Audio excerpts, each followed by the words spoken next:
Good evening, everybody. Welcome to the finale here at the Global Championship. Round 10 out of 10.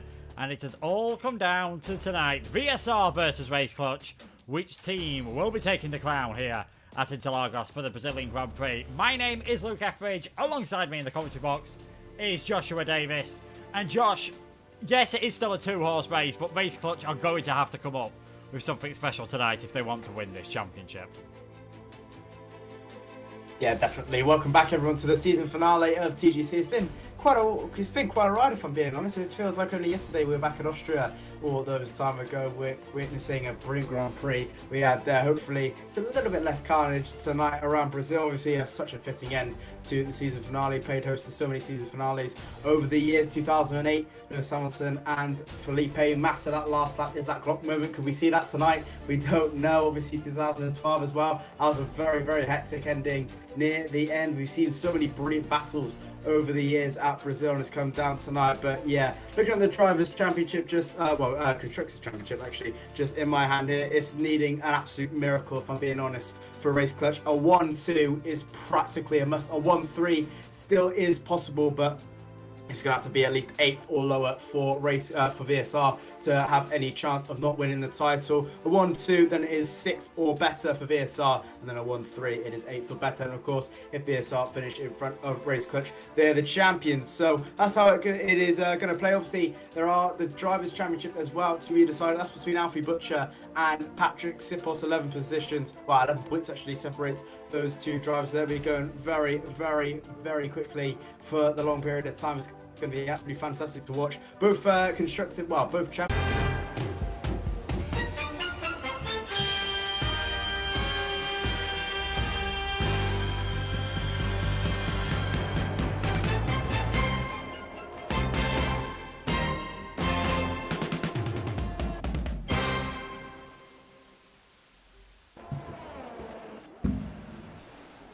Hello, everybody. Hopefully we are back now again. Apologies for the slight delays. We always like to make it quite dramatic here, and the internet decided it wanted to basically just end itself. But we are back with the Global Championship action. Luke and Josh here. We are in the first part of qualifying, and so far what we've seen is it's a wet start to qualifying. I think we could have pretty much guaranteed we would get some rain at the Brazilian Grand Prix circuit, and we've had that so far, but it is very light and very tricky conditions out there at the moment. Yeah, absolutely. Welcome back, everyone. Apologies for a few issues, but we're back again now. Yeah, it is raining, but it's sort of that intermediate sort of tyre wear, if you like to say. It's wet, but it's not wet enough for the intermediate compound tyres. A few drivers did elect to go on the intermediates, just starting up first, but they decided, well, Alfie was the first one actually to go out on the softs when everyone went on their intermediates, went even quicker, about a second and a half quicker than everyone on the intermediates, and now everyone decides to bot on the soft compound tyres. Currently looking so is a TF10 1-2, which is something you like to see if you are a TF10 fan, with Drake Dempsey doing well back again from his P2 at Mexico into P3 with Sergio Sobrino, separated by 3 thousandths of a second between 3rd and 4th. And it is looking very, very decent for the ET8 boys, with 4th and 5th Bogdan Moldovan just behind. Joseph Loke as well in P6 doing well. But obviously, bottom 16, Nicholas Lindberg making his debut today in TGC, still on the intermediate compound tyres. So he's reluctant so far to use the soft compound tyres. Obviously, they are a little bit slower than what you would expect. Obviously, the grip is still very low. It is still raining in patches, so we're still about 7-8 seconds off the pace which you would usually see on a dry track. We will soon get there. It is starting to get a little bit drier out there. By about maybe Q2, Q3 we should see a dry track. But so far, Alfie Butcher doing very, very well indeed to try his championship aspirations to win the drivers' title. But right now it is not looking, well, it's not looking good for either teams of VSR and Race Clutch. Luke Smith in 15th, and also Patrick Sipos 13th, with the both VSR drivers, so Louis Welch and Georges Nader, yet to get a lap on the board. Yeah, they are, of course. Alfie Butcher on his way to possibly winning that cockpit provided by GT Omega for whichever driver ends up winning scoring the most points in the season so far, and that is looking like being Alfie Butcher at the moment, as Andrew Karapi just gets himself up into 11th, both with the VSR drivers in the pit lane, which is a bit of an interesting tactic. You've got to imagine it won't be too long before we start to see them head out, unless we are expecting things to dry up as the session goes on, and who knows, it is raining out there. Certainly not raining too hard at the moment. We are probably about 6 or 7 seconds off what the lower end of the times we'd expected to see in this session. But things still looking fairly close out there on the circuit at the moment. And a TF10 1-2 with Donoso and Alfie Butcher. Race Clutch and VSR both down towards the bottom. Yeah, obviously 19th and 20th, not where they want to be. So obviously yet to set a lap on the board. 5 minutes left to go in the session. Maybe they're just waiting for it to dry up ever so slightly to just get that perfect lap in to go through into Q1, just to save the tyres as best as they can. But I think it's probably just worth it just to go out just now. Obviously the cut-off time right now is a 15.3. I think you'll probably get there in the end. It doesn't look too bad on the track if we just go on board with Andrew Karapi, who's about to come into the pit lane. It's probably not a good example to use. Who else is on that lap? One of the Parnell drivers, I believe that's Tom Roberts.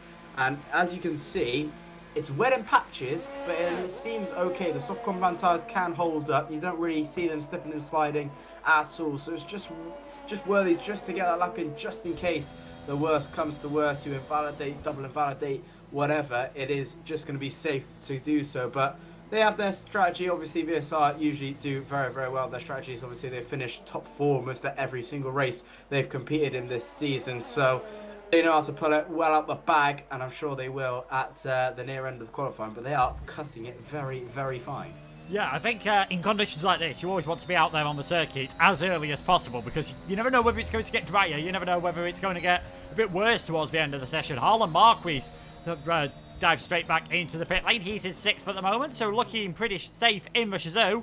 Very quiet out there on circuit. Only Bogdan Moldovan out at the moment, although we have got a Race Clutch driver and the FER car heading out of the pits as well. And I think one of the ADRT drivers also heading onto the circuit. So, just under 4 minutes remaining. Donoso, Butcher, Dempsey, your top 3. But more importantly for the championship, both VSR drivers and one of the Race Clutch cars will be heading out, alongside Tony Richer and Nicholas Lindberg. But let's join Bogdan Moldovan then on a lap of the Autodromo Jose Carlos Patches. He breaks hard into the Senna S. Of course, first used in the early 90s when they shortened this circuit from the 5-mile beast they used to run through the forest here in Sao Paulo. Now down the Reta Aposta, down the back straight, being careful for the braking zone into turn number 4. Decido de Largo, very easy to get it wrong at this part of the circuit and run wide, and possibly in the race pick up the odd time penalty. Now coming up the hill through Ferraggiova in the race, you'll be seeing just a tiny little lift through there. Here, it's a bit of a dab of the brakes as well, just to make sure you can get her through unscathed. And this middle sector, the drivers really have to compromise their setups on this track. The first sector and the final sector, it's all about speed. This middle sector, you need good traction, you need good confidence in the car that is going to cope with the acceleration, and also the front end is going to go exactly where you want it to do so. And Moldovan, you can see at the moment, is 2 seconds faster on his personal best, so the track is definitely in its best conditions now, and this could well be one of those sessions where the last car across the line, he got it well through Young Sao. That's going to be a crucial corner in this first qualifying session as Moldovan comes across the line. 1:11.1. Track conditions certainly improving them. If you invalidate your final lap here, you're going out. Yeah, definitely. Track is pretty much bone dry now. Rain has stopped. That's just so easy how it can dry up in this game. Literally, it's about 1 second gap and then boom, the track is pretty much dry. And already Bogdan Moldovan 3/10 up on his personal best. Jonas Martins, just a little bit of distraction there as Moldovan just having that little bit of mistake, and that is an invalidation. Now everyone is coming out. The VSR boys are now coming out. Louis Welsh just behind with Georges Nader out in front. A lot of traffic through sector 2. You can just see on that mini map, it's just absolute carnage everywhere you look. Obviously this track is it's not great for the traffic, as Patrick Sipos 9.922, he goes pole position, 2 seconds clear of Bogdan Moldovan as the time starts to fly in left and right. Luke Smith is about to cross the line, I believe. No, he's in sector 2. That's one of the Williams drivers. Not sure who that was. I believe that's John Christopher Texia. Yes, it is. P2 for him. Brilliant start for ADRT with a 10.345 for him. Just a couple of tenths off Patrick Simpson. There you go. Georges Nader getting the job done there. Pole position for him. 9.505. 9.5.05, and Louis Welch joins him on the front row, speaking of the VSR 1-2. Back of the grid a couple of seconds ago. Now found themselves on the front row with a 5-5, both drivers getting to the 5-5. Can't get my mouse out for some reason today, but that is how it is. With Sergio Sabrino already banging them out of the track. 40 seconds left to go, and it's Sergio Sabrino beating them a lot by 3 seconds, and then Donoso beating him by 40 seconds left to go. Fabrizio Donoso on pole. Sergio Sabrino P2. Make that Alfie Butcher on pole. 9.018. We're creeping into the 8s. I'm not sure where we're going to get this, but this is getting very, very hectic near the end of this qualifying session. Yeah, I think we're pretty much at the point where you can give up on trying to catch everyone on their fastest laps, because the times are going to be coming down thick and fast. Drake Dempsey's heading towards the line now, and do you know what? Louis Welch might be one of the first drivers here to set his final time, so he could be in trouble in this qualifying session. Another circuit is drying out. Drake Dempsey becomes the first man to get into the 1:08, and I'm going to go on board with Louis to see if he's going to make it towards the finish line. Georges Dadair has, and I believe checkered flag is out, so Louis Welch gets himself up towards second place, but he will not be able to improve anymore. Harlan Marquis goes into was third position. Ismail Fassi now goes into third, and let's see what's Race Clutch are doing, because they are last and 14th at the moment, and Luke Smith is finding a big improvement. As you would expect, you were yet to see a dry time from the Englishman. He heads towards the finish line. Donoso goes fastest. Smith takes it off him. 1:08.079 from him. Alberto Barros has retired from the session, so we know one of the cars that will be headed out here. Patrick Sipos is finding a lot of time. This should put him in and around where his teammate is, so he should be safe in the Race Clutch car, and this will knock Sabrino out of qualifying as Patrick Sipos goes fastest of everyone. And yeah, it's all about trying to get that lap done as late as you possibly can. Who have we got heading towards the line now? Tom Roberts. He's currently in the drop zone. Can he get up at the expense of Yona Martins? He can indeed. Gets himself up into 4th place. Andrew Karapi in the Haas. What's he going to do? Shoots himself up into 2nd position for PSR. Instantly knocked down by Yona Martins, who now goes in towards 3rd. And Harlan Marquis, he's going to be pretty close to heading out in this session. Moldovan has he's made a mistake on his lap, and in fact, Jean-Christophe Letexier also not able to get around. I mean, Georges Dadair and Louis Welch were 1-2 at some point in that session. They ended up 11-12, and the drivers that we're going to be losing then, Moldovan, Letexier, Sabrino, Lindbergh, and Barros. Importantly for the championship, all 4 protagonists still in. Yeah, absolutely. That is what you really like to see. Patrick Sipos really encouraging qualifying session there, right at the death for a Race Clutch with that 7.757, which was enough to top the standings. Again, Andrew Karapi for PSR looking very, very good indeed. Joseph Loke putting it into P10. Obviously, VSR, Georges Nader and Louis Welch, 11th to the 12th, did enough to go through to Q2. Not really worrying, I wouldn't say. Obviously, they set their lap times fairly early on in the session. You would say, obviously, you can afford to do 2 runs on your lap in qualifying. Obviously, the tire degradation isn't that high around here, so you can get away with it. But obviously, probably not what they want to be in Q2. That will see them out. But just a little bit of a learning curve for them. Obviously done enough to get through, but look at that top 3 separated by almost half a tenth of a second, with Patrick Sipos separating Yona Martins by 200ths and Andrew Karapi 56 thousandths behind Sipos. It's getting very, very tight out there, but right now Patrick Sipos doing enough at the moment to snatch the title, I believe, if the standings are correct. I do believe he is enough right now. It is going to be enough by 1 point, I believe, 1 or 2 points for Sipos' favour, but right now it is looking good for Race Clutch at the moment with their 1st and 6th. Yeah, they've showed good pace in that session, obviously. All you have to do is get through to the top 15, and you can see there Moldovan, Letexier, Sabrino, Lindbergh, and Alberto Barros failing to do that in that session, but quite nerve-wracking times, I imagine. We saw how crucial it was to get your timing right towards the line. I did wonder whether Louis Welch was going to be under pressure, and all those drivers that went out in the end either made mistakes or just got their timing wrong, and that's what it's all about in a wet qualifying. A wet to dry qualifying. You need to be on the track right at the last minute when the conditions are best, and it's no surprise to see Race Clutch and WOR, very experienced teams, they got it right. They're towards the top of the order in that 1st session.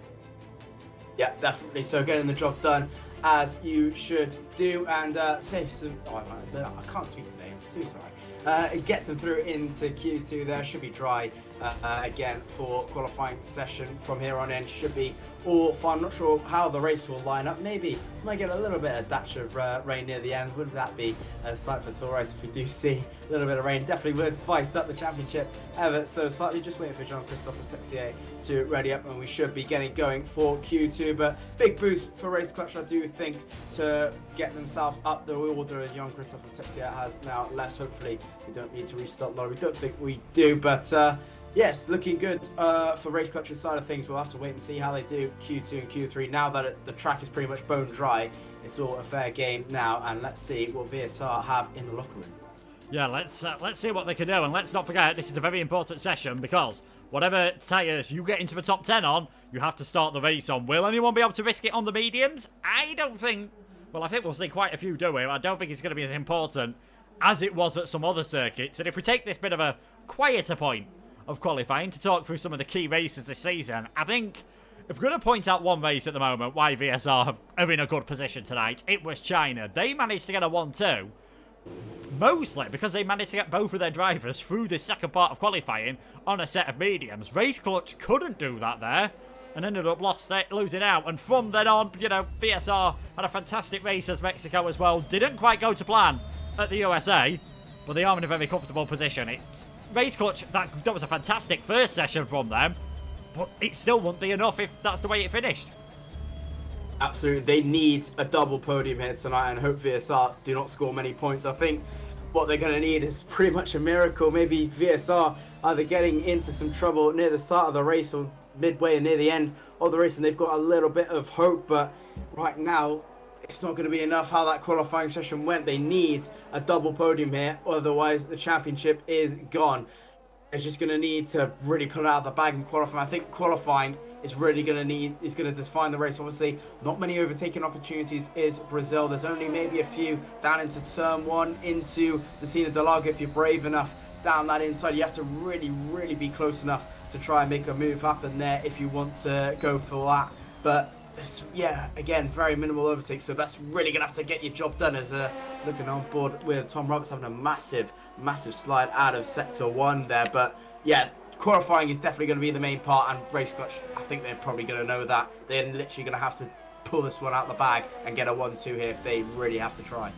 Yes, sure. Like we said, if they don't win the race, no matter what happens where VSR finish, it is going to be championship over. That's just one of the simplest scenarios, as Luke Smith invalidates his lap. That might be a deliberate invalidation. It is something we see happen where in Q2 drivers go out on a set of soft tyres. They want to get a feel for the track on the softs. They want to get a feel for their pace, but they don't want to set a lap time. So they either slow down right at the end, or just a tiny little invalidation running wide over the curb. Probably gained him at most half a tenth to a tenth of a second, and then can get a bit of a feel for what the car is like on this set of tyres. And especially in a qualifying session like this, where normally there's not too big of a difference between what the track feels like one session to the other. Here it might be a bit more noticeable because we had that rain earlier on. You can see Tom Roberts there, even with that mistake, managing a 107.4, which is a fantastic time, all things considering. And Luke Smith, it's going to be invalid.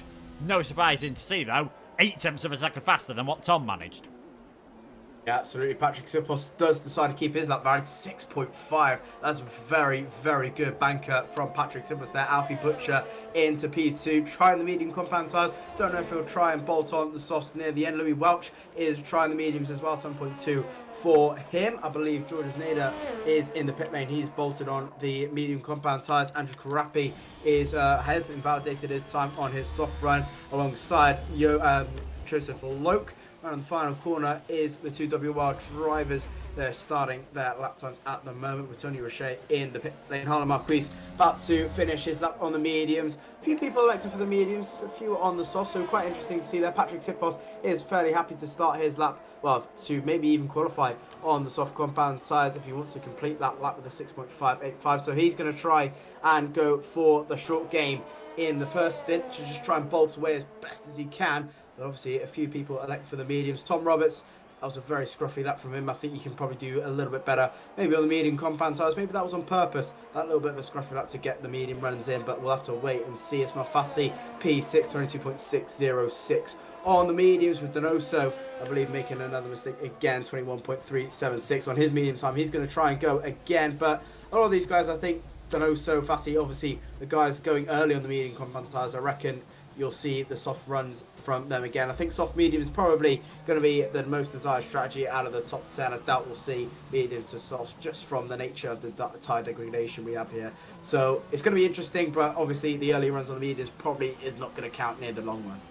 No, I think those laps, especially from Sipos and Kavapi, well, Sipos is in particular, a 106.5, you're not beating that on a set of medium tyres, I don't think, no matter what anyone does, especially not in this session. So drivers are probably going to have to go for that set of softs, and that adds that extra strategical element. It's going to be a bit more like a normal league race almost, with short qualifying. We're going to see the entire top 10 on a set of softs, barring some miracles, I feel, as Jonas Martins, he's heading towards the finish line. What can he do here? His teammate invalidated on his lap. This looks like a pretty decent medium run from Jonas and slots him into 6th position. The third fastest lap we have seen on a set of the medium tyres. It's only Sipos, Loke, Karapi and Tom Roberts who had that massive moment coming through turn 1 that we have seen set a lap on the soft tyres at the moment. So a few more, I think, will want to go for it, especially if you're VSR, you want to make sure at least one of your drivers gets into the top 10, just to try and sort of cover off any potential scenarios with safety cars in the race, weather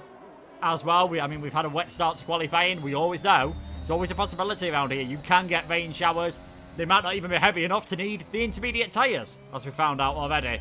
The drivers and teams have got to be prepared for every single eventuality. Tony Richer heading towards the finish line then for Shazoo. What's he going to do on this lap? Both of the Shazoo drivers managing to get through into this second part of qualifying. And that is not bad at all on the mediums either. Puts himself up into 6. It's been a bit of an up and down season, I think, for Shazoo so far. Yerne Dovzan has managed to get most of their points, and obviously they've gone through quite a bit of a rebuilding exercise. Probably not been the season that they've hoped, but they're in 8th place at the moment at the championship going into this race. 39 points. They'll be hoping they can end on a high. Yeah, definitely. I think it's just been one of those seasons for Shazoo. Obviously, they've done very, very well. Highest finish they have with Yerne Dovzan with that P2, but obviously with their roster, it is quite a big step up for them with the guys that are coming in here. Obviously, Patrick Sipos, a lot of F1 esports drivers here. Patrick Sipos, Dario Mulo, obviously raced at Imola. Again, with a lot of these guys, obviously with challenges with Fabrizio Donoso as well. So it's a massive, massive step up for Shazoo there. But they've done very, very well with the talent they've had. Obviously, they've had Harlan Marquez, Valentin Svetkov, again, Yerne Dovzan, as we've mentioned, and Tony Richer has done very, very well. And obviously a few guys on the other side as well. So they've done really, really well for the most part of the season, but hopefully they can try and finish this season on our high as best they can. Currently fighting for the midfield parts of the championship. So hopefully they can definitely finish on a high, obviously battling away with their better rivals on the Xbox side of PSR. They've been definitely going toe-to-toe for many years on that side of the platform,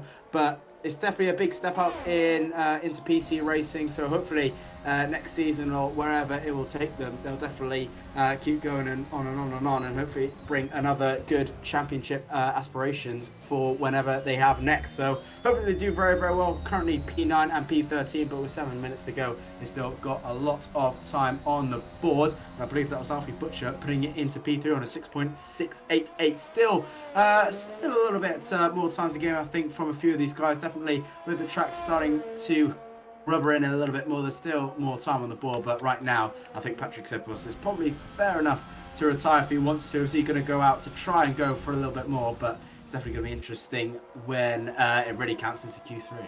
Yeah, I think what his worry is, as you can see now, where we had a sea, if we look at the best times, we've got a sea of yellow at the bottom of the timing board. If we change over to what current tyres everyone's on, we've got a sea of red tyres, because drivers are going to head out on the soft. So I think Sipos is doing the right thing here, just heading out there, not getting too overconfident. You don't want to be that one driver who just sticks it in the pit lane when your feet are nice and safe and then ends up dropping outside of the top 10, as Donoso now goes fastest of everyone by just under a quarter of a second. 106.337 from the Chilean F1 esports race winner, former runner-up in the series overall, to Brendan Lee back in the early days of F1 esports. And Donoso proving tonight, as he has done all season, he's definitely still got the talent, as Luke Smith dives it into the pit lane. I think realising that if you want to get in the top 10 in the session, you are going to have to go for a set of the soft tyres.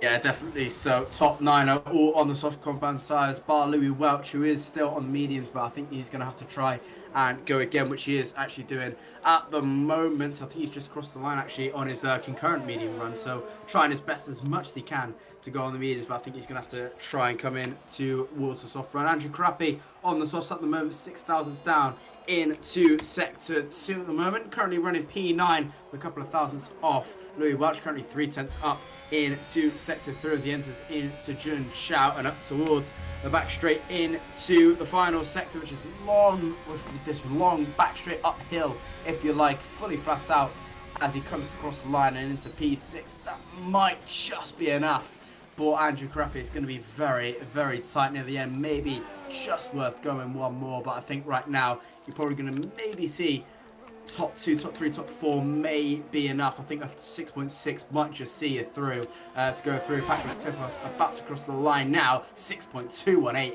beats Fabrizio Donoso there just by about a tenth and a bit towards pole position. That is a brilliant sign from the Alpine F1 Esports driver. Ismail Fassi breaks into the 6s as well, so I think the top 5 are pretty much safe. Fassi, as I must say, he's had a brilliant couple of seasons, well, a couple of races on his debut in TGC. Started off in Mexico, obviously that unlucky mistake there that happened at Mexico between himself and Patrick Sipos, which costed him a lot of points. He's been such a great driver so far, and it's really, really good to see him up the top, obviously on his short career on PC, obviously denied of the PSF1 championship on PSGL on the PlayStation side of things, but he's come onto PC and he's been really, really well. It's been similar to Alfie Butcher, if you like. He's been absolutely fantastic since he started, and it's been brilliant to see his foundation. Hopefully we can see more of him in the future on PC. So he's done well to P4, and I think that should be enough to see him through into Q3.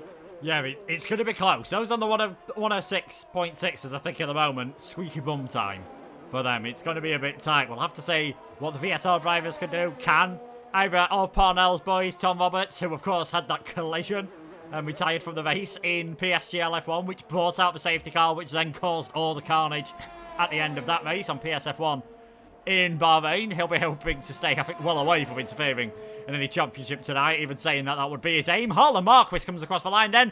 106.566, puts himself in towards third place, and a very decent lap from Harlan. The track's starting now to get a bit more busier. A few more cars heading out there. Joseph Lowe just across the line, and let's see what he can do then on this lap on a set of the soft tyres. Can he just improve a bit more? Can he find that time to get himself into the top 10 of qualifying? Yeah, we're going to have to wait and see. Fairly tidy center rest is 36 thousandths down into sector 1 though, and a massive mistake there once again. He's decided to back out of that one. You can try and go again on a fresh set of soft compound tyres if you would like, but that's a really, really big mistake there for Joseph Lowe there. In P4 at the moment should be enough. Obviously it's going to be on the tighter end. He will try and go for one more.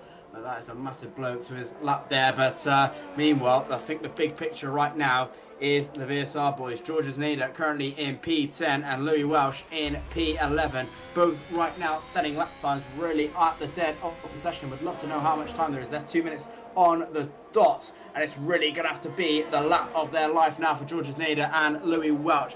They can try and go for one more if they would like to, but I think they would like to get this one done and dusted out of the way. On board with Georges Nader through into sector 1, 2/10 up at the moment, a little bit of a slide on exit, but gets away with it. Purple sector 1 so far, running into sector 2, fully, almost really committed into the right-hander, and a flick on towards the hook of the right, and a flick onto the left. Harlan Marquis retires in the session. He's happy with his time with a 6.5, should be enough to see him through. Hanging on to sector 2 as you enter into Jun Xiao with Georges Nader. He has to get this completely right if he wants to see himself into Q3, and it's going to be enough right now to have a good lap. About 7/10 in improvement, which is currently a double purple. He's been absolutely on it so far as Georges Nader throughout this lap, but what's it going to be as he crosses the line now? The Lebanese driver, the race winner at Mexico, and across the line, it's P2, so a 6.249 should be enough to see him through. How is Louis Welsh doing? He's invalidated. He needs this lap to try and make himself go through. This is now or never, do or die for Louis Welsh.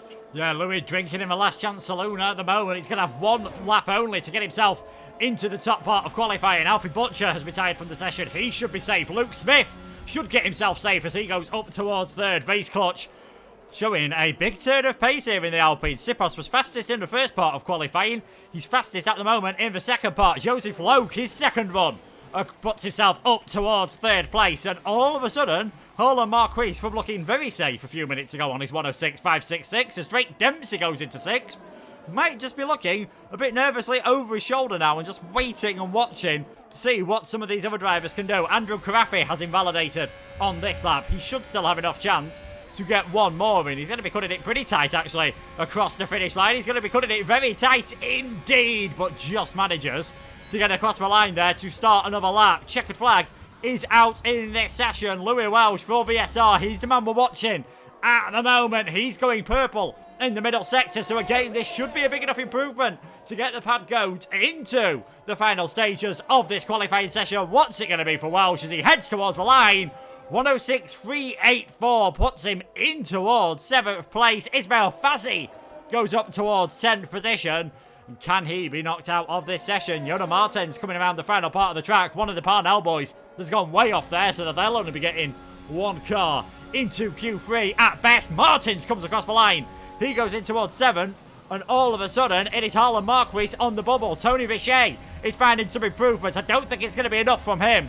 No, it's not. He puts himself in towards 12th. What can Tom Roberts do? Can he get the Alpha Tauri in at the expense of the Red Bull? Tom Roberts just sneaks through, and Harlan Marquis, in the end, missing out on that 106.566, and there is still Andrew Karapi on a lap. He's not improved in Sector 2, doesn't improve overall, so he ends up qualifying in 14th. We lose Harlan Marquis, Ismail Fassi, Tony Richet, Andrew Karapi, and Sam McBride. And I think, again, a few drivers being caught out by just how much the track evolved at the end of that session.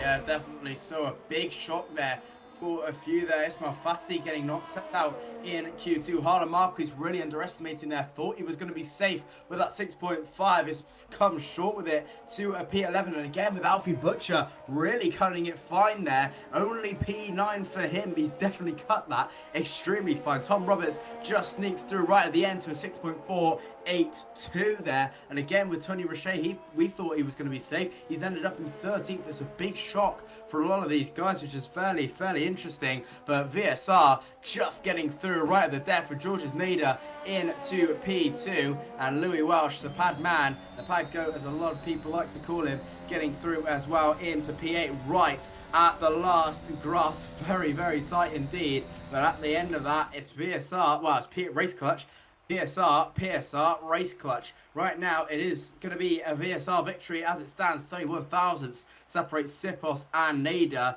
with Louis Welsh in P8. Right now, it's going to go victory towards VSR's way.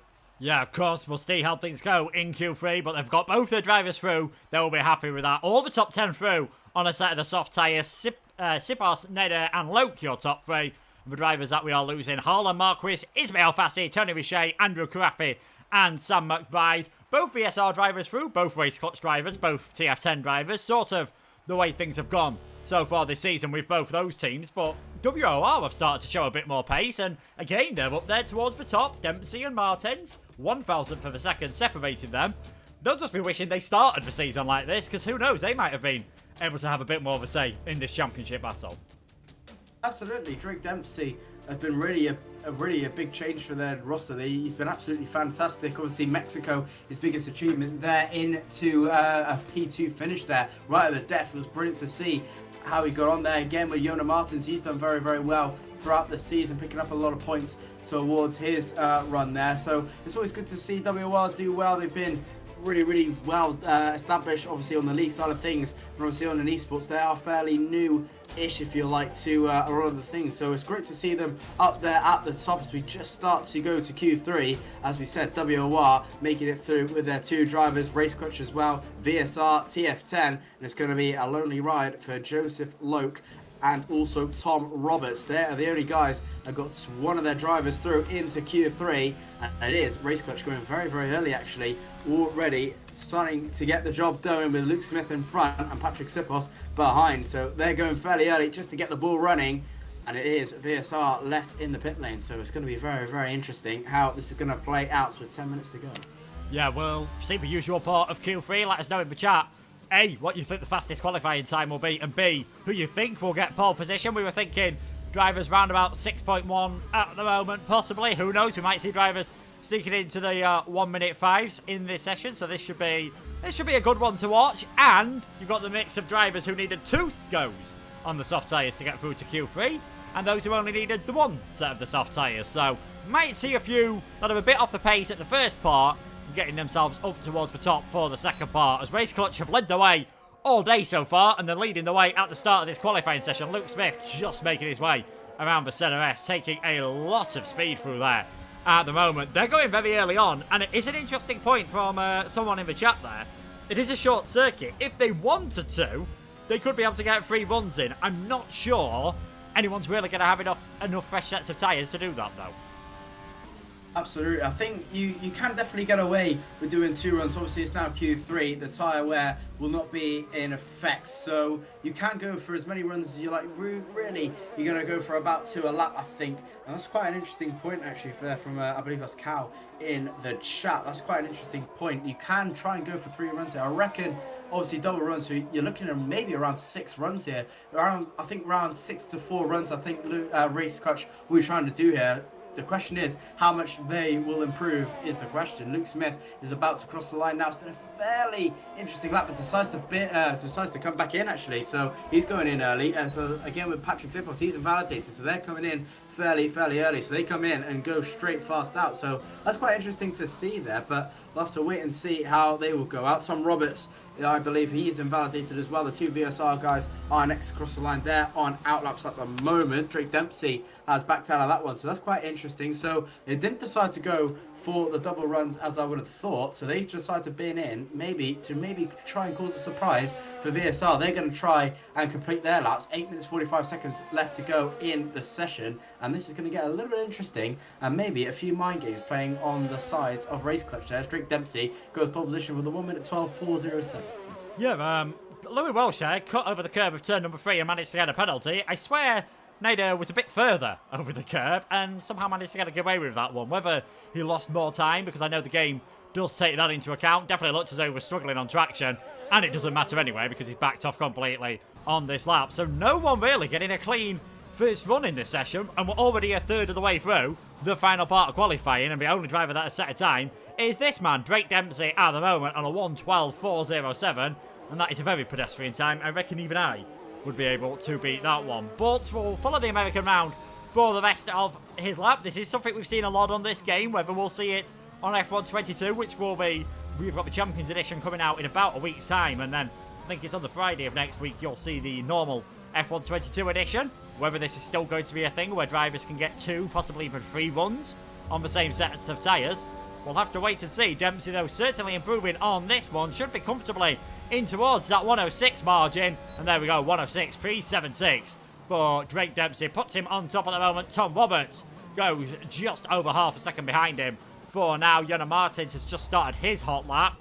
Let's see what the two TF10 drivers can do. You've got Fabrizio Donoso just making his way towards the finish line at the moment. Donoso, 106.262, fastest of everyone. Is that going to be beaten by Butcher, who has generally had the edge on Donoso this season?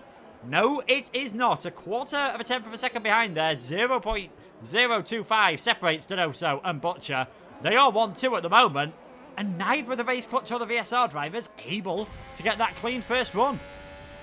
No, definitely not. TF10 definitely being the dark horses in this season. Obviously, that Mexico race definitely hurt their chances to try and nip for the title, but they've been absolutely fantastic throughout the season. Obviously, that very strong finish at Austria on track as Louis Welch about to cross the line. He goes P2 2,000 slower than Fabrizio Donoso. That is incredible. Here comes Georges Nader across the line, and he goes pole position to a 2.49. So right now, VSR doing absolutely fantastically to get their laps in and get them correct. Second time lucky. Here comes Luke Smith first of all. Patrick Simples making his way through the Senna S's. Luke Smith into sector 2, really taking a lot of curb. You can get away with that, a lot of curb used on the left hand side. Once again, getting the traction down as best as you can, hopping on towards the right hand side, 4th gear action as you hit on towards the accelerator as early as you dare. Riding the curves once again with Luke Smith, getting the turning in for Jun Chao, 49.767 sector 2. Is this going to be enough for Georges Nader to beat Georges Nader to pole position? This is going to have to be if they want to try and beat them, want to try and come for the title. Here they come then, Luke Smith across the line. What's it going to be? It's going to be pole position. It was enough in sector 3, 6.217. Luke Smith on pole position with a couple of minutes left to go, 5 minutes left to go in the session. Patrick Sepos is coming towards the final corner now. He's gone a little bit quicker than Luke Smith into sector 2. So can this be a 1-2 knockout at the moment for Race Clutch? Across the line comes Patrick Sepos. It's only P6. And I was wondering, his sector 1 looked a little bit itchy, if I do say so myself, which may have cost him a lot of time. His sector 2 was spot on. Sector 3 as well, we're looking pretty good. So if you can maybe tidy it up sector 1, that is going to be a very good lap for Patrick Sepos. But right now, it's Luke Smith in P1, Patrick Sepos in P6, Georges Nader for VSR in P2, Louis Welch in P4. And right now, the title is going to VSR.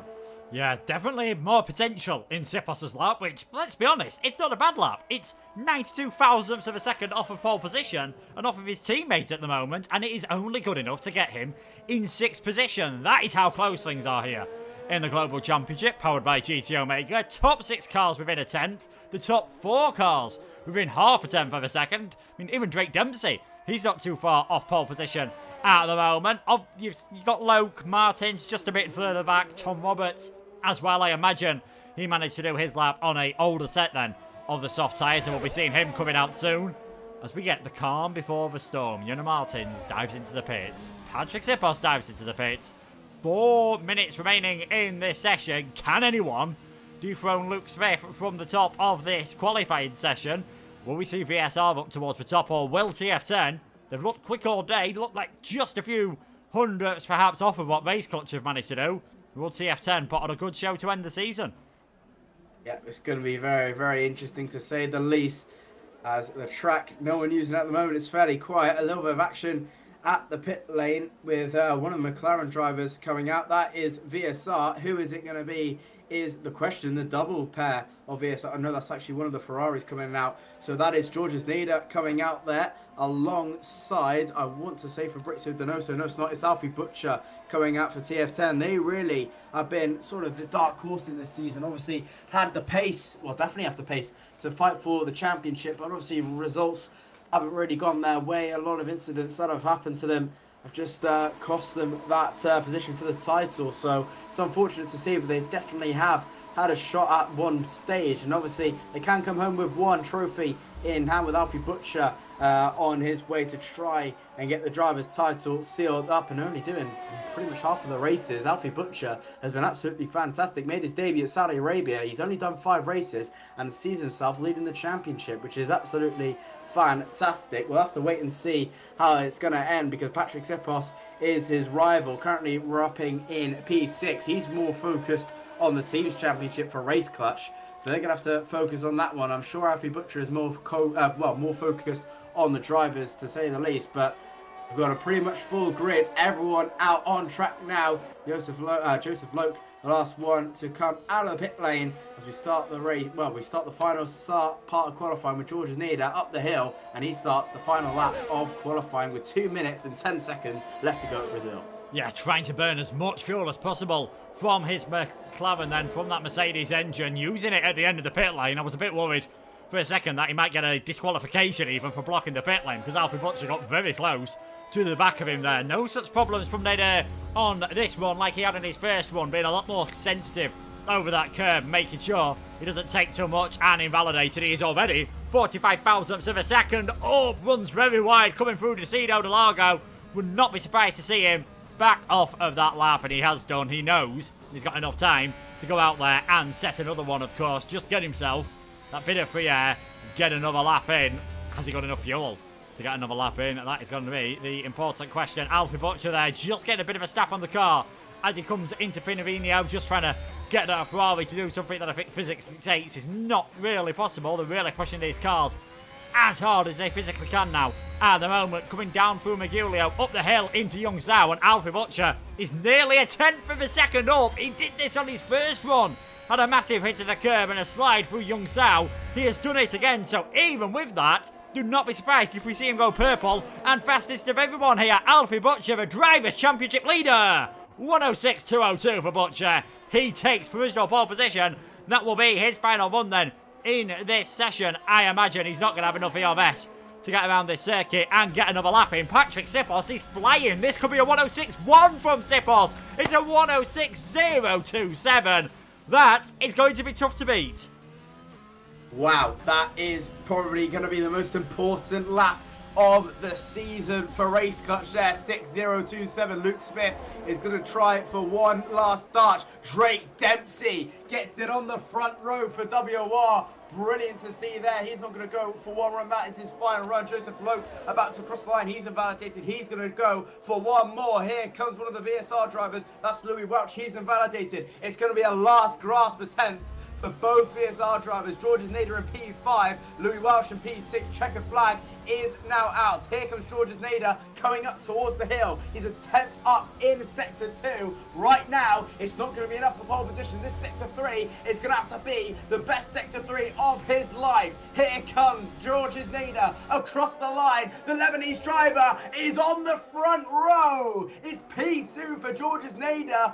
What can the others do? Louis Welch is still out there. Luke Smith is out there. Fabrizio Donoso right now is out there. Can he go any quicker than Sipos across the line? No, he can't. It's best for P4, who is in the pit lane. That's Patrick Sipos. Here comes Luke Smith. Can he do anything to spoil the party across the line? It's P3 for Smith. Here comes Louis Welch. What can he do in his lap? He's a 10th and a half up. Right now, it's going to be enough, I think. Just enough, maybe to sneak into P4, P3. This is going to have to be very, very tough for Louis Welch across the line for Welch. It's P7. It's the dream start for Race Clutch. It's Sipos on pole position, Luke Smith in P3. Georges Nader slits them, but right now, it's looking very, very good for Race Clutch. But right now, VSR are your champions as it stands, but Race Clutch doing the job well in qualifying with that 1-3. Almost a perfect qualifying session there for Race Clutch. Patrick Sipos has been fastest in all the sessions, but it is Georges Nader alongside him on the front row of the grid. Luke Smith in third, and Dempsey, Donoso, Butcher, Welsh, Loke, Martins, and Roberts. A dramatic end then to that qualifying session. We're going to take a short break, and then we'll be back to debrief all of the action. See you in a moment.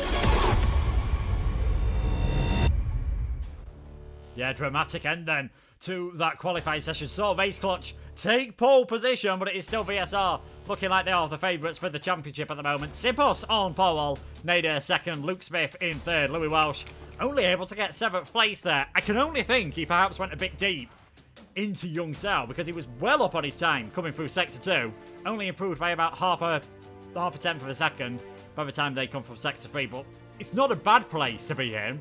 It's just if you're in the midfield and that concertina effect into turn 1, you're always at the risk of picking up a bit of damage. Absolutely. Turn 1 into the Centre S's is probably one of the tightest on the calendar. It's very, very easy to go 3 wide, and someone is going to get it wrong, which is obviously not ideal to say the least. It's going to be very, very interesting how people will play. It's going to be interesting how Nader plays it, I think, is the most important part. Does he dive it on Sipos early on, around the outside? I'm not sure where pole position is actually, if it's on the left or if it's on the right. Again, with Luke Smith, if he tries to attack Nader into turn 1, it's going to be a lot of carnage. I know there are going to be a few moves into turn 1, so that's always going to be very, very interesting. But we'll have to wait and see. Obviously, I think I'd like to see probably VSR maybe take a little bit more of passive movie into turn 1. Obviously, right now with P2 and P7, right now the championship is wrapped up as it stands, so they don't have to push into much danger if they can, but obviously you can't really tell a racing driver to hold back, and they're going to listen to it, so I'm pretty sure they are going to try and go for it nevertheless, but we'll have to wait and see how it goes and how the first lap goes, if we have any incidences or if we will see any retirements further on. Yeah, it's always a bit of an intriguing one. You've got this championship lead, do you start now doing something different, take it a bit nice and easy, knowing that if you do that, some of the other drivers might think, well, you're not really battling too much, I can just send it on you. Do you carry on doing what you've done always, because it's worked so far, but if you go for an unnecessary move, you could end up costing yourself in the championship. Race Clutch, in a way, it's a bit simpler, their mindset going into this. They've just got to go all out attack, surely.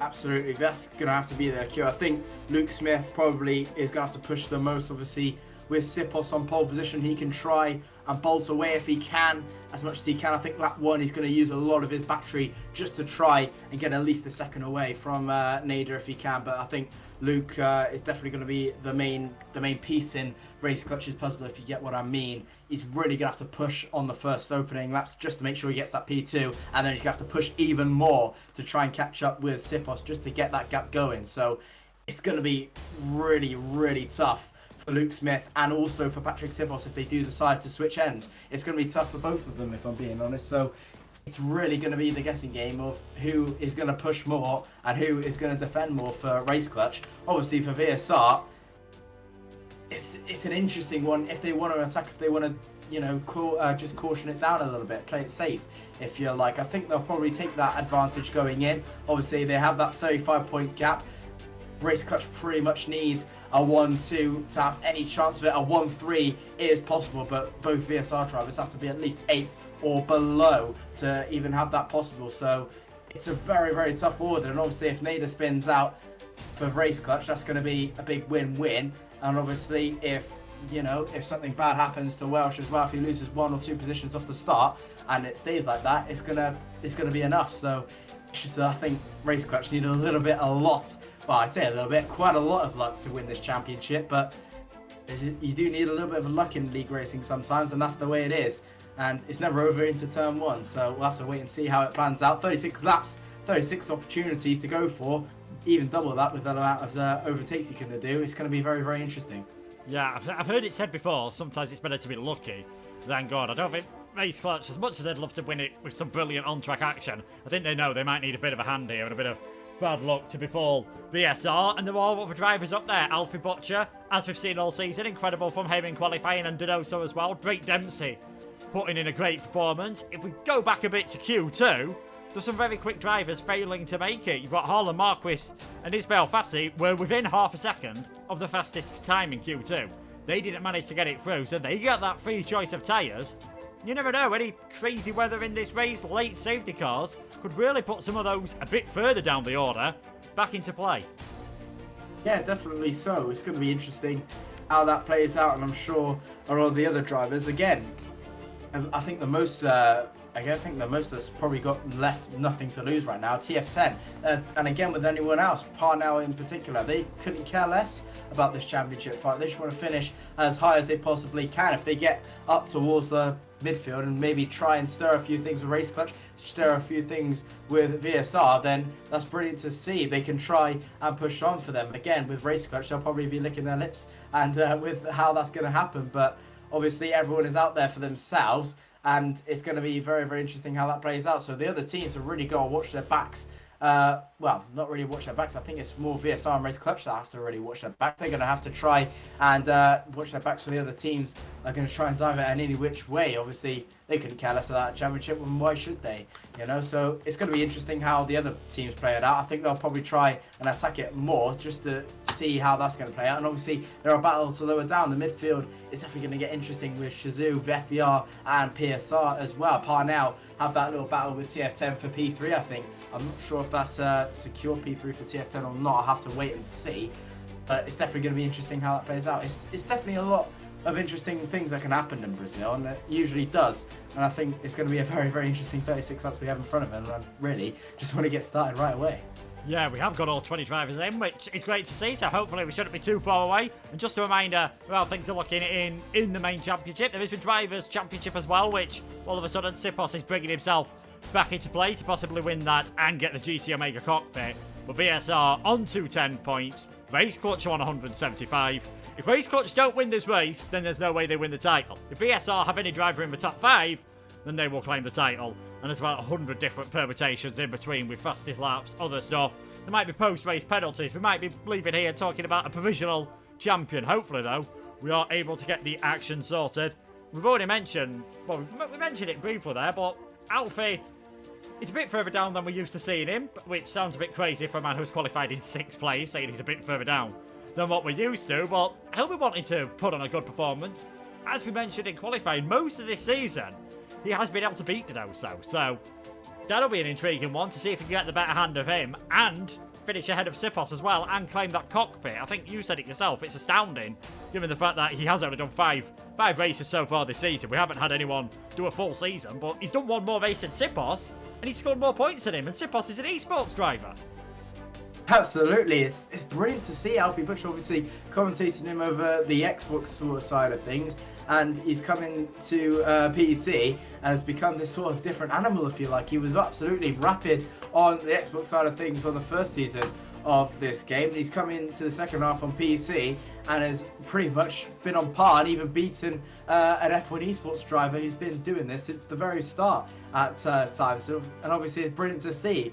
And obviously with his age, he's very, very young and can't really compete in F1 esports at the moment. But when the time comes, I'm definitely certain he can be an F1 esports world champion. And the same again with a lot of these drivers on the grid, definitely have the sort of pace to get on there. Again, with Luke Smith, he can definitely be a very, very handy F1 esports driver. And again, with a lot of these other guys. So it's brilliant to see how far he's come from Xbox to this PC, and it's brilliant to see sort of the transition that a lot of these drivers have with them, which is always, again, fantastic to see. So we're about to get ready to go for the race. Obviously TF10 with the Dark Horse in mind, they're definitely going to be one to ruffle some feathers again with Donoso and Butcher, probably the strongest grid, the strongest roster on the grid, I do believe.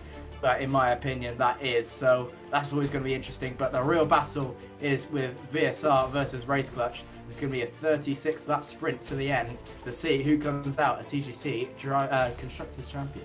Yeah, who is going to win then the inaugural TGC Championship? It shouldn't be too long before we find out. We've got Drake Dempsey up there in 4th place, going back to the grid. He's put in a fantastic performance, as we've seen from him towards the end of this season. And Louis Welsh only able to claim 7th in the end, so he'll probably be a bit disappointed with that. He knows he's still in a good place to get points. He's really in that situation where you need to keep things clean and try and avoid any damage on this first lap.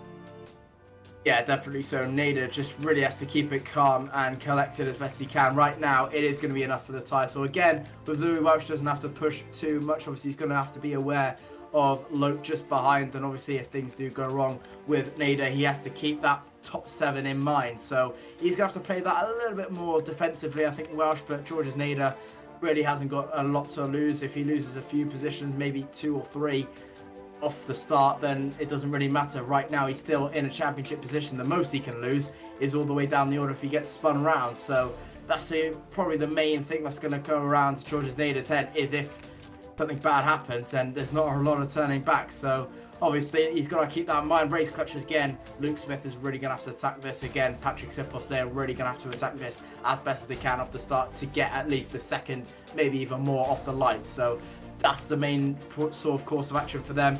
and it's going to be very, very interesting. Obviously, bottom 11 in Q in qualifying there. Everyone on the medium compound tyres except Alberto Barros, actually, who's still on the soft compound tyres, so he may be trying to go a little bit quicker just to get the job done earlier on. Obviously, starting at the back of the field, you really have to get things going. He's now actually changed to the medium compound tyres. So everyone in the bottom 11 on medium compound tyres are about to get ready for the season finale here in TGC. Yeah, I think it's sort of what we expected there, isn't it, towards the tyres that everyone has gone for. But let's see what everyone can do around the Autodromo Jose Carlos Pache. 4.309 kilometres, 15 turns with 5 to the right and 10 to the left. And the two drag reduction system zones, one down towards the Senna S and one down the Retro Aposta, the back straight. As we will take a look at what tyres everyone has gone for. And as Josh had already said, everyone inside the top 10, we knew were on the softs. Everyone outside of the top 10, as we would expect, have gone on that set of the medium tyres. So what can the likes of Harlan Marquis and Ismail Fassi, another driver, transitioning over recently to the PC platform, what can he do in that session? There's always the risk of, early safety cars around here. Things do tend to get a bit tight in towards turn 1 and coming up here as well on the first lap, up towards Ferraggiora. I remember in 2009, Sutil, Alonso and Trulli had a massive accident here, and Jarno Trulli was not too happy with Adrian Sutil and managed to get up to his eye level, which is quite impressive because Trulli was about 6 inches shorter and had to stand on his tiptoes to do so. But the Italian was definitely quite irate. Hopefully we won't see any contact on the first lap. Hopefully we get a brilliant race.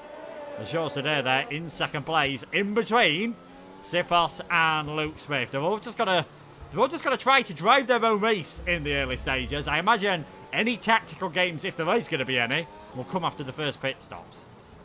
Absolutely, that was quite a blast from the past there from 2009. Remember that clear as day, that Brazil race. I think it was Jenson Button who wrapped up the championship there. But back to esports, it's going to be very, very interesting indeed. About to line up on the grid spot, Patrick Sipos in P1, Georges Nader in P2. And obviously, the next game you can position your car where you want to, and I'm sure Patrick Sipos will position his car very, very much to the left-hand side. Nader on the left, Patrick Sipos on the right, and we're about to get ready for the final round of TGC. It's been a very long season, but we're about to get going with the Brazilian Grand Prix.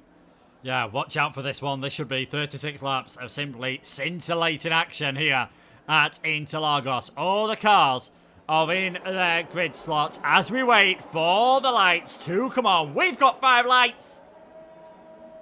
They go out and we're underway for the Brazilian Grand Prix. It's not the greatest of starts there from Georges Nader, and Luke Smith might be able to put him under a bit of pressure into turn 1, but Nader trying to go all the way around the outside of Sipos. That one hasn't worked. It's Sipos, Nader, Smith, Dempsey. Louis Welch has had a fantastic start to this race. He's now all over the back of the Aston Martin, trying to see if he can attract Drake Dempsey in the early stages, as Donoso and Loke almost going side by side in towards Tessino del Lago for the first time, and they managed to make their way through cleanly as Luke Smith and Georges Nader going side by side up the hill. Is either of the two going to yield?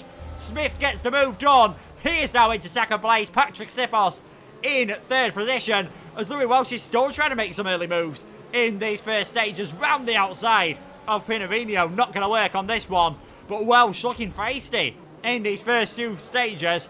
Luke Smith, crucially though, just about managing to get ahead of Georges Nader, and it is now a 1-2 for Race Clutch, and it is much easier for them to control the early starts of this race in that position. What a start from Louis Welch, 7th up to 5th, a man on the mission, the pad man up into P5. Georges Nader losing out to Luke Smith. It was a brilliant start as well from Luke Smith to get the job done. He had to get that job done to try and stick with Patrick Sipos as best as he could. Drake Dempsey currently sprinting the VSR guys 3 and 5 in a sandwich at the moment. Louis Welch doesn't really have to push on Drake Dempsey if he wants to. He's just going to have to try and sit by. Right now, VSR are the champions, and right now, Patrick Sipos is your driver's champion. Alfie Butcher, currently in P6, he needs at least 3rd and 4th with the fastest lap to win the title by a couple of points. Here we go then. Through in towards Sector 3. Patrick Sipos still leads with Luke Smith making a little bit of a mistake in towards that right-hander, which allows Georges Nader ever so slightly to catch up, and Luke Smith looking a little bit unfeisty out of this lap 2, so he's going to have to watch that a little bit less at the moment, but he's going to have to keep up with Luke Smith as best he can. Around the final corner, Patrick Sipple still leads. Luke Smith tight on his heels, with Georges Nader looking feisty as well, but Lewis Welsh definitely looking the fastest of the lot as we enter into lap 3. The DRS will be enabled this lap. Yeah, first time they'll be able to use it. Not down this straight, obviously. They'll be able to use it down the back straight in between turns number 3 and 4. You can see the position changes there. Donoso, the big loser in the early stages, as Tony Richet gets a very nice move done there on Andrew Karafi down towards 13th place. So no one on the mediums able to get ahead of anyone on the soft tyres. That could be crucial for those on the softs later on. But for now, Bassi has been able to hold on to the back of that DRS train. That puts them in a pretty nice situation at the moment. I wouldn't mind being on those medium tyres still on this train, as Alfie Butcher is almost pushing Louis Walsh through the first part of this second sector, all over the rear wing of that McLaren. He's definitely going to be fancying some chocolate at the end of this one, is Butcher, but still can't quite manage to get the move done. This middle sector, you've got to be bold to go for a move in there. I can't see anyone doing it now. Maybe if we only had 3 or 4 laps to go, you might see a few more drivers sending one at that point of the circuit.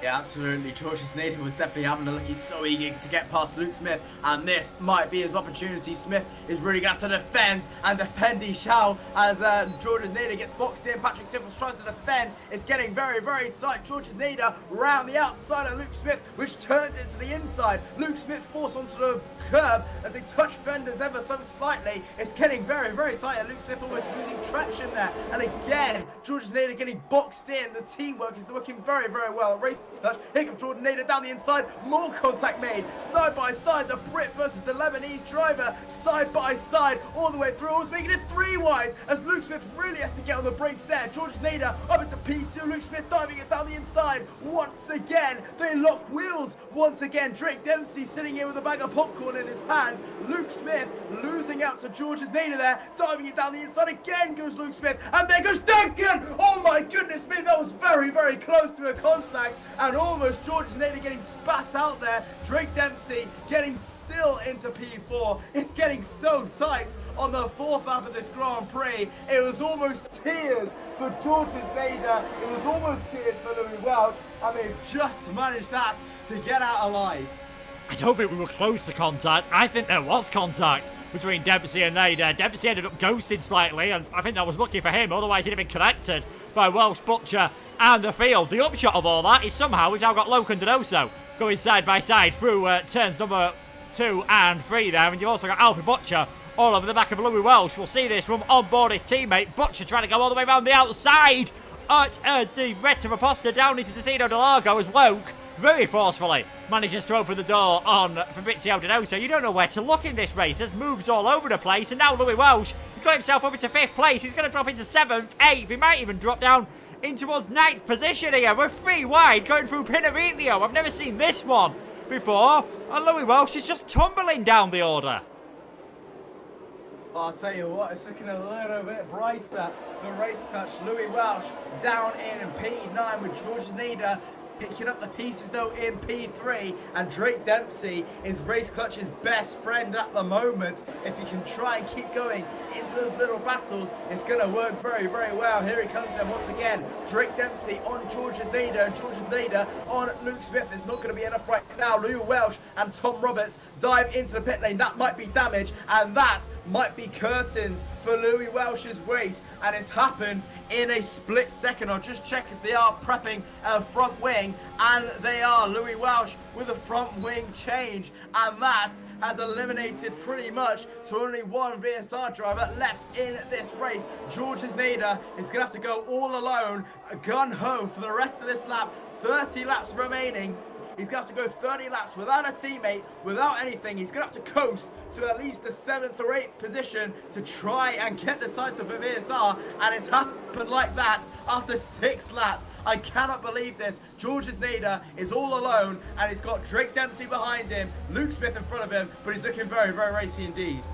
Yeah, it's not over until the fat lady sings, and certainly she's not even warming up yet at the moment. We've still got 30 laps left in this race. I think now if you're Nader, you stay behind Luke Smith. And as I say that, he's got such a good run out of Young Sao, I don't think he's really got a choice. Now, Sipos isn't going to be able to get across and cover in time on this occasion, so George Nader gets past 2 Alpines in one go into the lead. Goes the VSR man. Luke Smith now up into second, and Sipos in towards third place. And what we have seen over the last few laps, not only has Louis Welsh and Tom Roberts both got some damage, there's also been a split in the field. Those on the soft tyres have managed to get away with on board with Ismail Fassi, 9th position, the lead car on the mediums. He is now 2 seconds behind Jonas Martins and will lose out on the DRS zone. And at this moment, you'd expect for soft tyres to still be that little bit better than the mediums. But yeah, a disaster for Welsh and for Tom Roberts. I can only imagine in that sort of calamity that was going on with Smith, Sipos and Nader almost going 3 wide, and then Dempsey, Donoso, Butcher, Martins, Welsh, everyone coming together. Can only imagine it was there where Welsh and Roberts have both picked up a tiny bit of damage. Yeah, definitely so, but with George's Nader now up in towards the lead, it's looking a little bit breezier for VSR. That's what George's Nader needs, just needed to get that P1, but here comes Luke Smith as he wants to have a look into turn 1. No, he's not. He's going to be a little bit braver than that and just wait a little while longer. But yeah, with Nader now in towards the lead, it definitely opens up a lot less, well, a little less of a sigh of relief for VSR. Sam McBride, first penalty on the board with a 3-second time penalty added to his race time, currently running in P15 with his teammate Tom Roberts down in P20. At the moment, not looking really good for Parnell. But yeah, now that it's George Nader in the lead, just a little bit of a breath of relief at the VSR camp. Obviously, Louis Welsh trying P19, he's going to have to push very, very hard if he wants to get this done. As here comes Drake Dempsey and Alfie Butcher battling side by side there, and Alfie Butcher getting the job done. Up into P4 he goes. Alfie Butcher now in a championship winning position. Sipos needs to win this race to have any chance of a driver's title added to his CV. Here comes Alfie Butcher trying to close up to his title rival at the moment. Third and fourth to boot. Here comes Luke Smith having a look on George's Nader as he wants to have a go into turn 1. He's looking and looking and looking, pulls the left hand side up so slightly, but waits for a better opportunity, and it's still George's Nader in the lead with Luke Smith in P2 and Sipos in P3.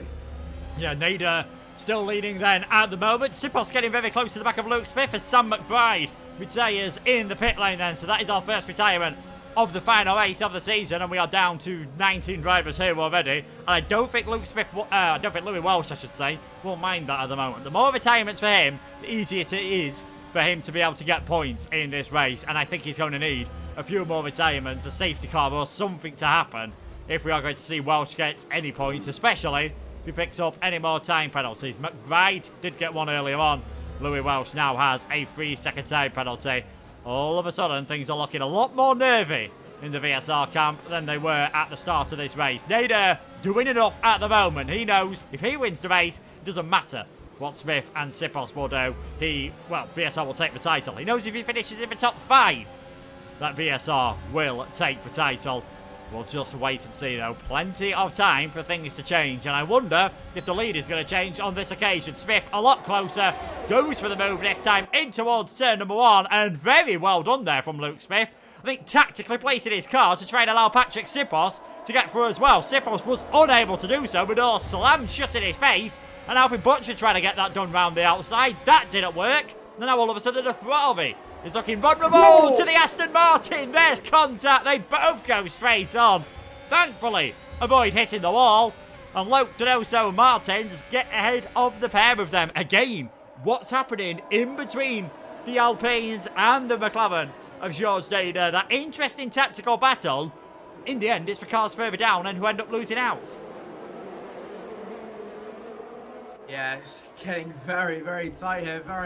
A lot of nerves starting to get the better of a lot of people as Donoso pushing Joseph Loke through the corners there, really under pressure, but so is Patrick Sipos on George's Nader. He really is going to have to get the job going to try and get it down the inside. Here comes Joseph Loke trying to catch up to Sipos, but here comes Donoso having a look on Loke, but here comes Sipos having a look on Nader as well. Nader having a look on Smith, is battling everywhere you look. Smith is going to try and defend Nader around the outside. Here comes Patrick Sipos down the inside, not going to work. Georges Nader hits the back of Luke Smith. No damage done, I don't think, as they come up towards Cecina Delago once again. DRS in usage. Patrick Sipos tries to the left-hand side, gets almost forced onto the grass. Georges Nader for the lead, gets the job done. Luke Smith down in towards P3. So Patrick Sipos and Georges Nader now battle for the lead of this Grand Prix, with Joseph Loke still in P4 for Richard Donoso in P5. Jonah Martins in P6. Poacher in 7th with a full train from first down to 8th for Tony Richet, 3.3 seconds back. And it's getting very, very tight by the second, and Nader picks up the race lead once again.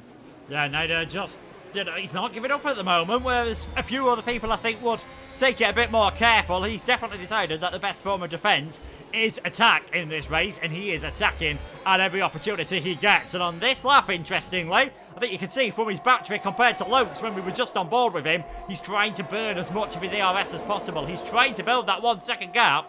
It's kept him safe from being attacked on this occasion, but I don't think he's quite managed enough to do that, and Sipos will close onto the back of him, and Nader might now be vulnerable on the next time around. Fassi and Richet are having their own battle for 9th and 10th for the moment. A reminder of the point system here in the Global Championship. It is identical to that used in Formula 1 as Sipos. That's a bit of a late decision to go for the inside line there. Thankfully, Nader saw it coming and they stay as they were. But Sipos showing his nose there to Georges Nader, maybe trying to force the young Lebanese man into a mistake.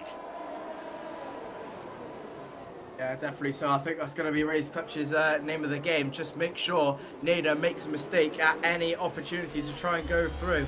Sure, in the rules, there's nothing, dirty going on. That's the way they want to play it. That's the way they want to play it. As Patrick Sipos almost looking at every which way to try and get past Georges Nader, to have no avail. For Richard Donoso having a look into Jun Shao on Joseph Loke. Not going to happen this time around, and still he waits patiently past that Uralkali Hassan car.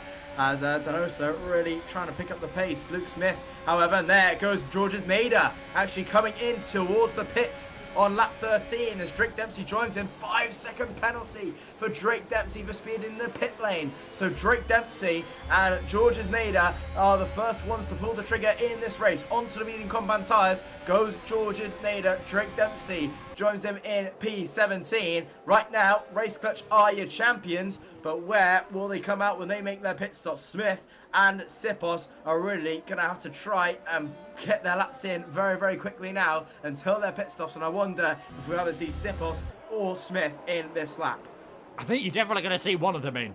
I'm surprised we didn't see one of them follow Georges Nader into the pits there, because the double stack, you don't lose as much time as you used to on this game, but it would still cost you 3 or 4 seconds. So either Sipos or Smith, and you've got to imagine, seeing as he's in second place, look, it will be Luke Smith, has got to carry on that bit longer. And will it be worth carrying on 1 lap longer, or do you just go for something completely different as Joseph Loke getting all crossed up there, coming out of Young Sao? I think actually we are going to see Smith dive in towards the pits. Loke comes in as well. So it is Sipos and Donoso, the 2 esports drivers, are now first and second in this race. Alfie Butcher has also carried on as well. And we'll wait and see how things are going to work here with Georges Nader. Has he got far enough ahead of Luke Smith to break that DRS range? Again, he's used up a lot of his DRS. ERS. He didn't have the DRS on that lap, but he's going to be comfortably in the net lead of this race, I feel. And if it's more than a second, that might put Nader in a pretty good place. And looking at that gap at the moment,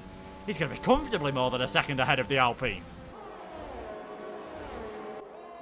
Yeah, 1.4 seconds is the gap between Smith and Nader, and that might have been a stroke of genius there for VSR, getting the job done there, nice and easy. 1.3 is the gap. Luke Smith is really going to have to push quite a lot if he wants to try and catch up to Georges Nader. Maybe just try and hope that Sipos gets a fairly decent pit stop. Right on the final corner comes Patrick Sipos now. Does he decide to dive it in this lap? Patrick Sipos and Fabrizio Donoso, the 2 F1 esports drivers, battling toe-to-toe. Does anyone pull into the pit lane? Sipos pulls in, Donoso stays out. The 2 TF10 drivers decide to stay out as well. So now it seems to be a TF10 1-2. Here comes Sipos then in towards the pit lane, and here comes Georges Nader and Luke Smith coming into the picture just on the back straight. Onto the mediums comes Patrick Sipos at the end of lap 15 of 36. Georges Nader, fastest lap of the Grand Prix, and breezes past the Hungarian driver of Patrick Sipos, and so does Luke Smith.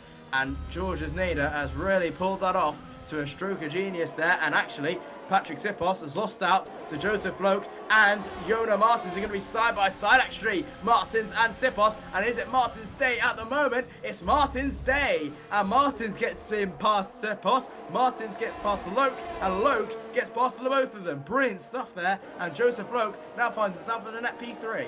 Yeah, but well done from Joseph Loke there, pitting, just that lap earlier than Sipos. Managed to be the key, and we did say that might just cost them a tiny bit in the end. Race clutch, and Sipos has come out in a mini DRS train, and Luke Smith has managed to get onto the back of Georges Nader. I think no doubt helped by the fact that George has caught up to Alberto Barros in probably one of the worst parts of the circuit, and that is something we haven't spoke about too much at the moment.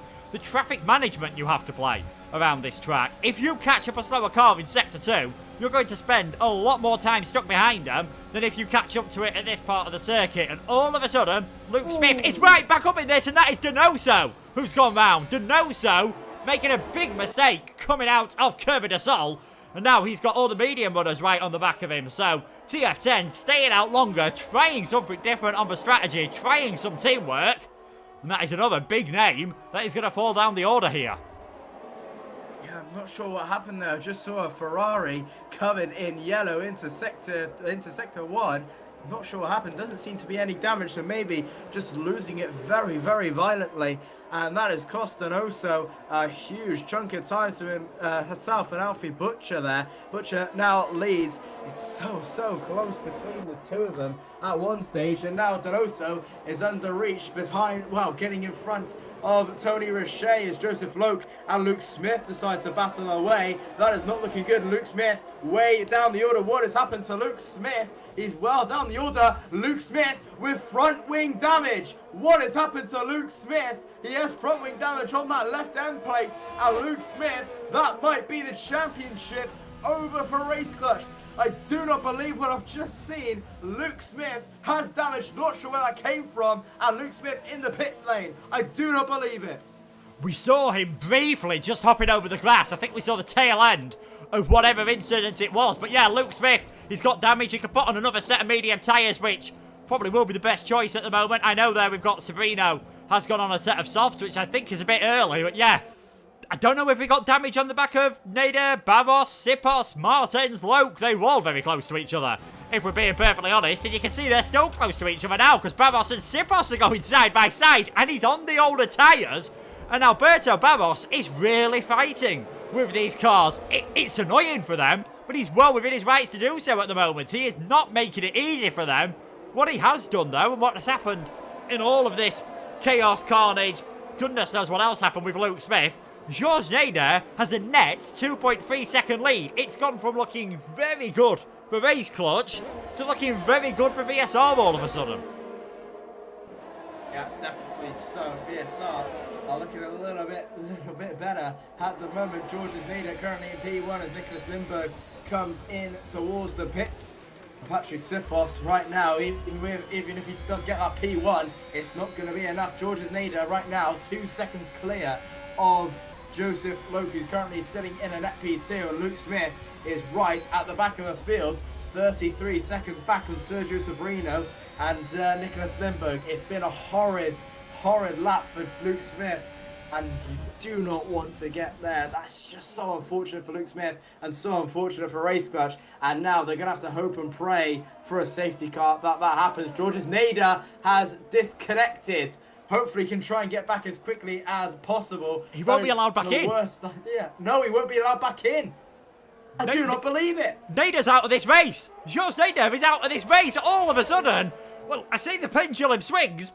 Patrick Sipos is the only championship contender that is in the top, that is on for points at the moment. What on earth is happening in this race? Georges Nader, I know sometimes when he's in Lebanon, the internet and the power can be a bit dodgy, and I think it has definitely cost him at the moment. Nader is disconnected. He is out of this race. Luke Smith is a long way off the back of the field. Joseph Loke, all of a sudden, all his Christmases have come at once. Joseph Loke is in the net lead of this race, but for how much longer? Because here comes Patrick Sipos down the inside into Tessino del Lago. Sipos takes the net lead of this race. He needs his teammate to back him up, though, and Luke Smith's in last. Yeah, this is really turned on its head here. I do not believe it. A safety car would be absolutely perfect for Race Clutch right now. Luke Smith going onto the softs, powering through, and that will be enough as Louis Welch is the only man left in VSR. It has come down to absolute chaos with 17 laps to go as Tom Roberts struggling as well. Louis Welch getting behind Bogdan Moldovan. I'll just have a look. No, there isn't. I think Louis Welch really is struggling at the moment. Just getting past us. Tony Richet comes in towards the pit lane. I cannot believe that as Patrick Sipos now leads the way, but how much longer? Joseph Loke really putting the pressure on. Around the outside goes the British man. Patrick Sipos says, no you don't. Down the inside he goes, and Sipos up into P5. But it's getting so tight around here. But right now, Luke Smith in dead last has to really push hard for these next 16 laps to try have any chance of Race Clutch getting the championship. Him and Louis Welch, which seems weird for the drivers now. I've just seen actually Alfie Butcher go in the back of Joseph Loke. It looked like a little bit of a glitch there. I'm not sure what happened. Alfie Butcher with front wing damage now as Joseph Loke, I don't want to accuse him or anything, just to seem to stop in the middle, and now he's spun around a little bit. I'm not sure what is happening here. And Alfie Butcher, sorry to interrupt, now has front wing damage. So Butcher's got front wing damage. It looked a bit weird as well. Loke was getting very close to Martin, so I wonder if Loke's had his own sort of connection issues here all of a sudden, and we're still going to see that infamous message pop up on the bottom of the lobby. But Jona Martins is now into a net second place. Patrick Sipos looks clear to take this race victory. Harlan Marquis has got a 5-second penalty for speeding in the pit lane. We've still got 15 more laps to go at the end of this one. Who knows? Well, 16 more laps. Who knows how things are going to go at the moment. Ismail Fassi leads this race. He is one of the few drivers off the soft tyres, still yet to come into the pits because Alberto Barros has also stayed out. So Sipos in the net lead, Martins in a net second, Loke in a net third place. Nadir doesn't exist as much as this race counts for at the moment, so it's Donoso, despite his issue earlier, in a net fourth, Dempsey with a penalty in a net fifth, Tony Richet, like, one of these drivers on the alternate strategy, as Moldovan and Richet get side by side here, one of these drivers on the alternate strategy could be on for really good results here because they're not going to have too many medium shod cars to pass. Yeah, I do not believe this. This all happened in a split second, how this is played off here, as Tony Richet at the moment doing very well. Just speaking about it, he's going to pass Barros and Nader, and I think right now he's currently looking at a net P7, maybe P6 with Drake Dempsey's penalties, so he's doing very well. Obviously now P5 with Ismail Fassi now coming in towards the pit lane from the lead. So Patrick Sipos takes the lead of the Brazilian Grand Prix. This is really interesting how the soft runners are going to play now. This soft pack have just come on the pit lane. They've really done very well with how this is played out. They're really going to have to catch up lots of these guys, but it's going to end up very well in the long run, and they may just be able to catch up to the medium compound tyres here. Here comes Tony Richet on the back of Alberto Barros, easy as you like, and Tony Richet up into P6, but right now Sipos leads with Jona Martins in P2, Joseph Loke P3, Donoso P4, Drake Dempsey in P5, and Tony Richet in P6 with Nader out of this race in P9, with Louis Welch with a penalty in P16, and Luke Smith at the back of the field battling away with Alfie Butcher for last place. What that has done, all of a sudden, pendulum swings again in the Drivers' Championship. Patrick Sipos, all he needs to do at the moment is finish in 4th place because Alfie Butcher is not getting any points. And Alfie Butcher is having a right old ding-dong here with Luke Smith, and he should be able to get this move done fairly easily on the fresher soft tyres. But it wouldn't surprise me if these two just have their own battle for the rest of the race. Nader's AI car has thankfully dropped outside of the points, which does make it a lot more easier when you're commentating and trying to work out how things are happening at the moment and what on earth is happening. With Tony Richet, fastest lap of the race, he's only 1.1 seconds off the back of the Donoso Dempsey battle. If we get the gap to the leader, he's only 7 seconds off the lead of this race with 14 laps to go. Richet, Moldovan and the others could really have a big say in how this race goes, as Loke and Martins getting pretty close together there, and Martins now in towards 3rd place, Loke in 2nd. They're both on for their best results of the season here, and Sipos, he's just cruising. All he has to do now, Sipos, he's doing all he can. He's qualified on pole position. He was fastest in all 3 qualifying sessions. He just needs to focus on his own job and hope somehow that Luke Smith can get himself up into the top 5. I just wonder if these soft runners now may be able to go onto a podium. Tony Richey is doing brilliantly so far to catch up to Dempsey and Donoso. Yellow flags, and that's Alberto Barros in the pits, and he's actually made contact with Sabrino, and the safety car is out. It's happened just like that. Sabrino and Barros make contact. They have crashed out. I'd just like to see that. They've both made contact. Barros in the wall, and so is Sabrino. Such a strange crash there. Not sure what has happened at all, but the safety car has come out, and this brings Luke Smith back into the action. Andrew Karapi stays out on the soft compound tyres. He leads. The Texia joins him. Fassi, Lindbergh, Patrick Sipos pits. Everyone from 5th down now in towards the pit lane, and this might just be championship back on for Race Clutch if they can get the job done. Obviously, they've got Lindbergh, Fassi, Letexia and Karapi in front, but this is getting very, very feisty with 12 laps to go. I tell you what, Luke Humphries, if you wanted to tell me what the lottery numbers are going to be for tonight, I'd much appreciate it. He put safety car please in the chat about 5 seconds before that safety car came out and Sabrino and Barros had their accident.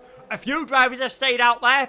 Karapi, Letexia, Fassi making a lot of sense. I'm not so Lindbergh's did on the 5-lap old soft tyres. He might struggle at the moment.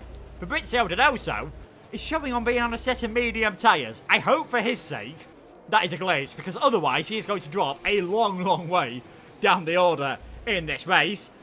It's still going to be tough for Race Clutch. Let's not forget, Luke Smith has got to make a lot of overtakes here at this moment in time. But now, Sipos as well, he's got to get ahead of Fassi, Letexia and Karapi, and their tyres, and Lindbergh, but he has got a penalty, their tyres are going to have no issues getting to the end. No, definitely not. And I'll tell you what, Luke Smith is going to have the drive of his life to get up into P2 or even a race win here.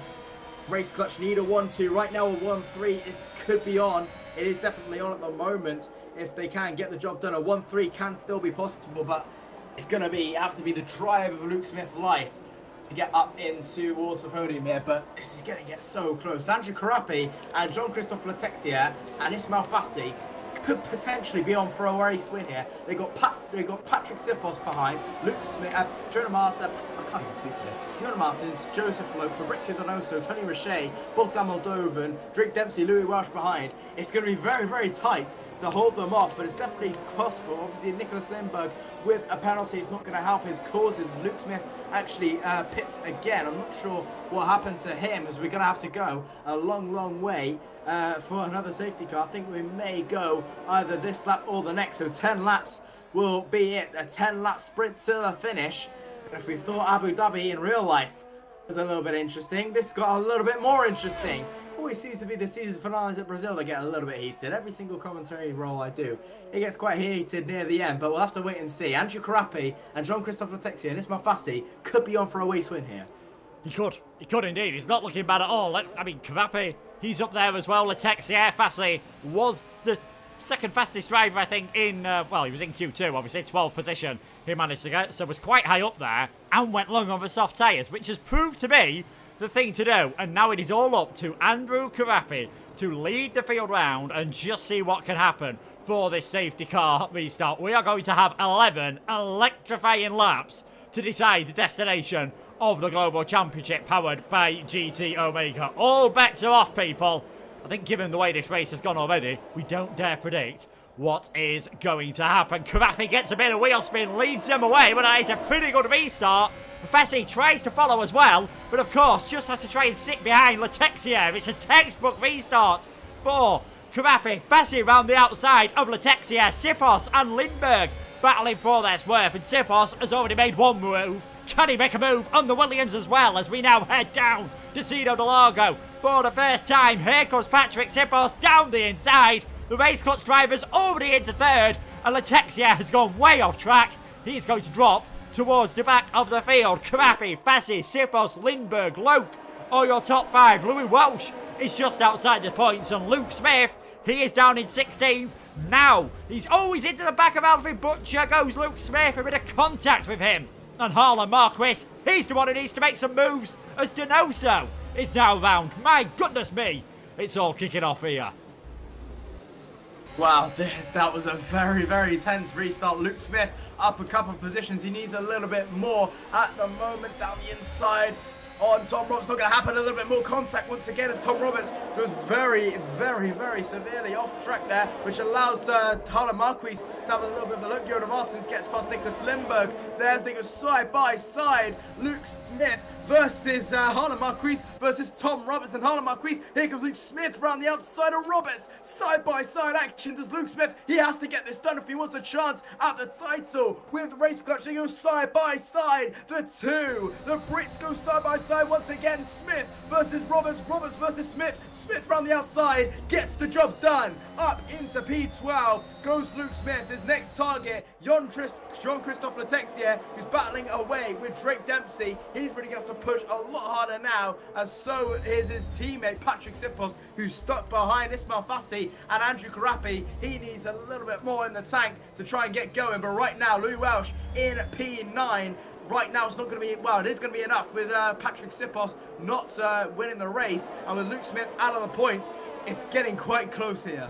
It is getting quite close. We're hearing both TF10 drivers picking up wing damage on that first lap. So Donoso and Butcher right down towards the back of the field. That, again, who knows what could happen, but it's looking good for Sipos to at least take the driver's crown here. DRS is enabled. I'm sure that's going to calm things down for this final 9 laps. We've already had plenty of overtakes after the safety car restart, and it is Karapi leading, one of the few drivers who is not going to have the advantage of the DRS, and this could be the challenge for Welsh, the challenge for Smith, and the challenge for Sipos as well. Everyone is on similar age tyres at the moment. Sipos does have slightly fresher than Karapi and Fassi, but I imagine the safety car has really negated any tyre advantage that the Hungarian might have wanted here. He's all over the back of Fassi and might even be close enough for a dive, but in the end just has to lift off that tiny bit. We'll take a look at the penalty situation.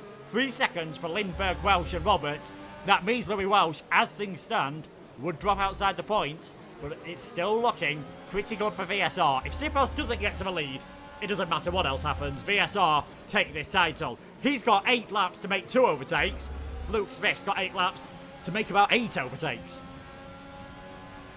Yeah, definitely. So I just want to have a look at the fastest lap. It is to Jonah Martin. So with Luke Smith not in the points as Ismail Fassi takes the lead away from Andrew Karapi. Patrick Sipos, a very, very late move around the outside, which has not worked out. And Patrick Sipos with a 3-second time penalty. That was a little bit of an interesting move from Sipos. Surely shouldn't have gone for that move if he really wanted to, but it's really, really tight to say the least. He really has to clear the field as much as he can now. He really has to push as hard as he can. Here comes Andrew Karapi, still plugging away on the Alpine. Not going to happen. Jonah Martins plugging away on Andrew Karapi as well, having a look down the inside. Not going to happen, but at the moment, if Sipos can just try and get away into P1, that'll be 25, and Luke Smith will need 4th or better to try and clinch the title for Race Clutch. It's getting so tight, but I think that was for the wrong move from Sipos to go around the outside, and it's costed him a penalty.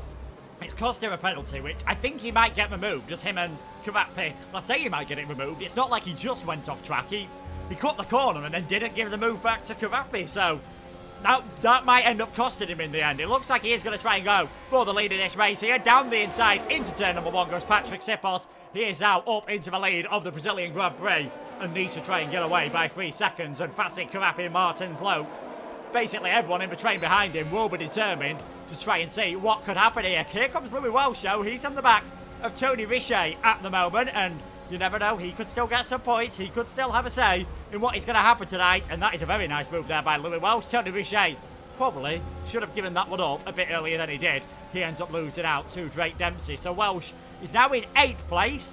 If the race finished on this lap, he would drop behind Harlan Marquis to what I believe would be 13th place because of the penalties for himself and Tom Roberts.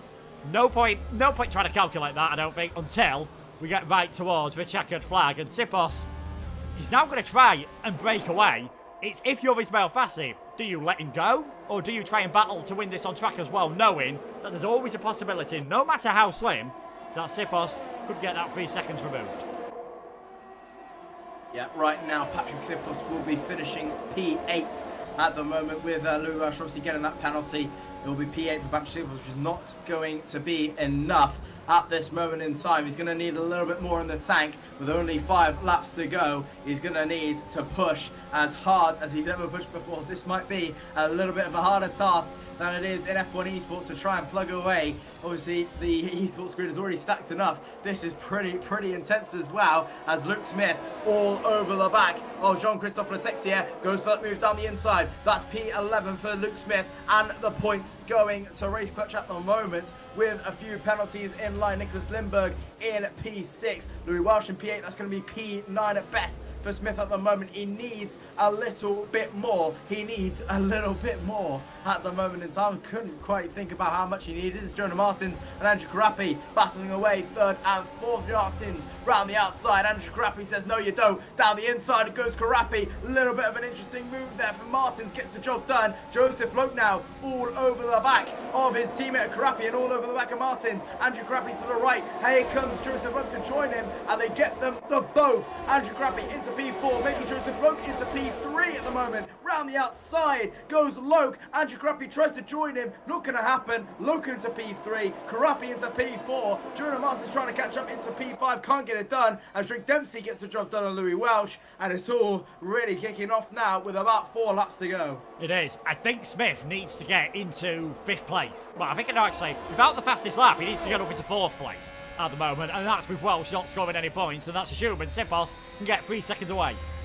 It's a big ask, but stranger things have happened in real life, and stranger things have definitely happened in esports as Lindbergh gets another penalty, so that's, yes, it helps Smith out, but it helps Welsh out as well. Moldovan and Dempsey having a bit of a battle there, those two getting very close together, and Welsh also trying to get past Dempsey down the inside. He goes a bit of banging on that wheel towards the side pod, and Luke Smith, he's involved in this as well. VSR and Race Clutch going side by side once again, very briefly there. And Welsh has had to take evasive action, and he now drops well outside of the points. And Luke Smith, he's up into 9th. He's up into a net 8th place all of a sudden. We'll see how much further he can get up the order. My PC has crashed. I don't believe it. My game has crashed. I'm going to have to watch on the stream. I'm so sorry. But my game has decided to crash at a crucial time.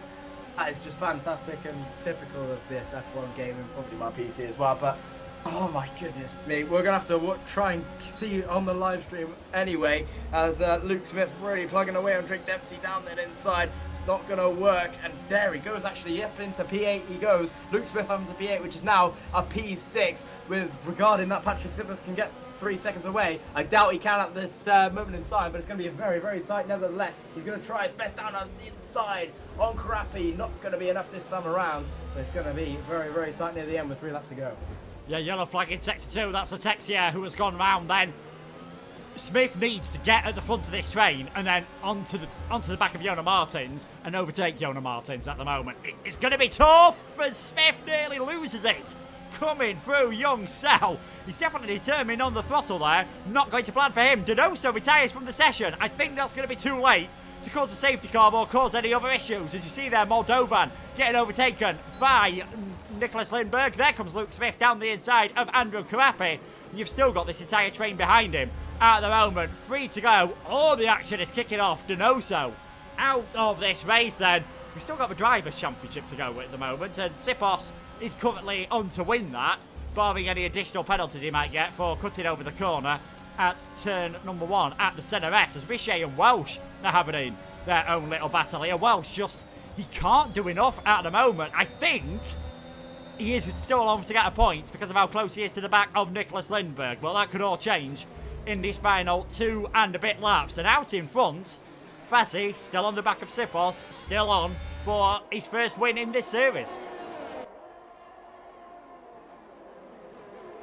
Yeah, Ismail Fassi is really doing very well. Just has to guide at home, and Ismail Fassi will be taking his first ever win. It's come at the last round, and what a way it would be to win his first ever race in TGC. 2 laps from home, and Patrick Sippos needs at least 2 seconds a lap to get this race win, and Luke Smith right now is not going to do enough. Here comes Bogdan Moldovan, gets the job done on Nicholas Lindbergh. Luke Smith has to really push as hard as he can to get past Lindbergh, also Moldovan, and also Martins. He needs at least the fastest lap if he wants P5 at the moment, but right now it's not going to happen. At the moment, here comes Nicholas Lindbergh getting the job done on Bogdan Moldovan. Does he get that job done? At the moment, I think he's just about got it done. I couldn't quite see on the stream, but I think he does about just get that job done. There goes Nicholas Lindbergh up into P5, and it's getting quite tight with 2 laps to go. It is, and Welsh has just had a bit of a moment, has now dropped behind Tom Roberts, so he's not on for any points no matter what happens at the moment with all of the penalties, as Roberts, actually saying that, instantly picks up a 3-second time penalty, and all of a sudden, Welsh, I think, might be on to score some points. Well, no, he's not. He's not going to be close enough to Lindbergh, actually, as things stand. Final lap of the race then. Patrick Sipos leading the way. He has a time penalty, though, at the moment, and will not be claiming the victory here. Ismail Fassi in second place is looking good. Can he get the wind on out on track? Luke Smith tries his might. He's nowhere near close enough as Martins has had a spin on the final lap of the race. Drops down the order. Luke Smith is only 1 position away, I think, as things stand. As Sipos has been overtaken by Fassi. These two are battling side by side. Coming on to the final lap of the race. They're so close. Fassi still alongside Sipos down the inside. Goes Ismail Fassi. He takes the lead of this race. Can he hold on towards the end? Goes a bit deep there. Loke is going to be in a prime position to take advantage if there's any contact. Is Sipos going to dive a move? He's in the back of Fassi. He's touched him. Surely that is a push to pass. And these two are still fighting. And you've got Joseph Loke trying to get side by side. My oh my, who knows what's going to happen here? Fassi versus Sipos versus Joseph Loke, who's got an absolutely fantastic run on all of them on the final lap of this race. Who's going to cross the line in first place? It's a drag race. It's Fassi who takes the win. Loke in second, Sipos in third. He drops down because of his penalty. And at the end of all that, VSR, who've scored 0 points in this race, take the Global Championship title. Wow. What a final 10 laps that was. I'm so angry that I didn't get to get the end of that live, but oh my goodness me. What an absolutely intense end to that one.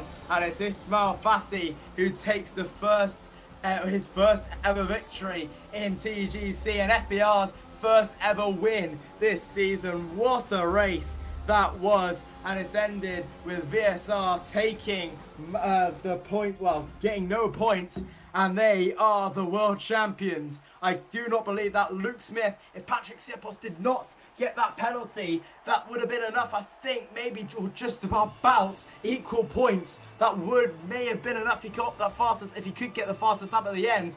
I'm not sure. We finished P5. That would have been at least equal points. That was so close with Patrick Sipos just getting in the end. But oh my goodness me, what a race we've had witnessed. And VSR, congratulations to them. They are the first ever TGC title winners. And it is going to be Patrick Sipos, who is the first ever Drivers' Championship winner. But what an absolutely fantastic way to end the season. And it's gone the way of VSR. It has gone the way of VSR. I think, as you can tell, my voice started dying. At the end of that one, Fassi takes the victory then. Loke in second place, missing out on a debut win by just over 10 for the second. Moldovan gets a first podium for ET8. Sipos and Smith, 4th and 5th. Very good for them.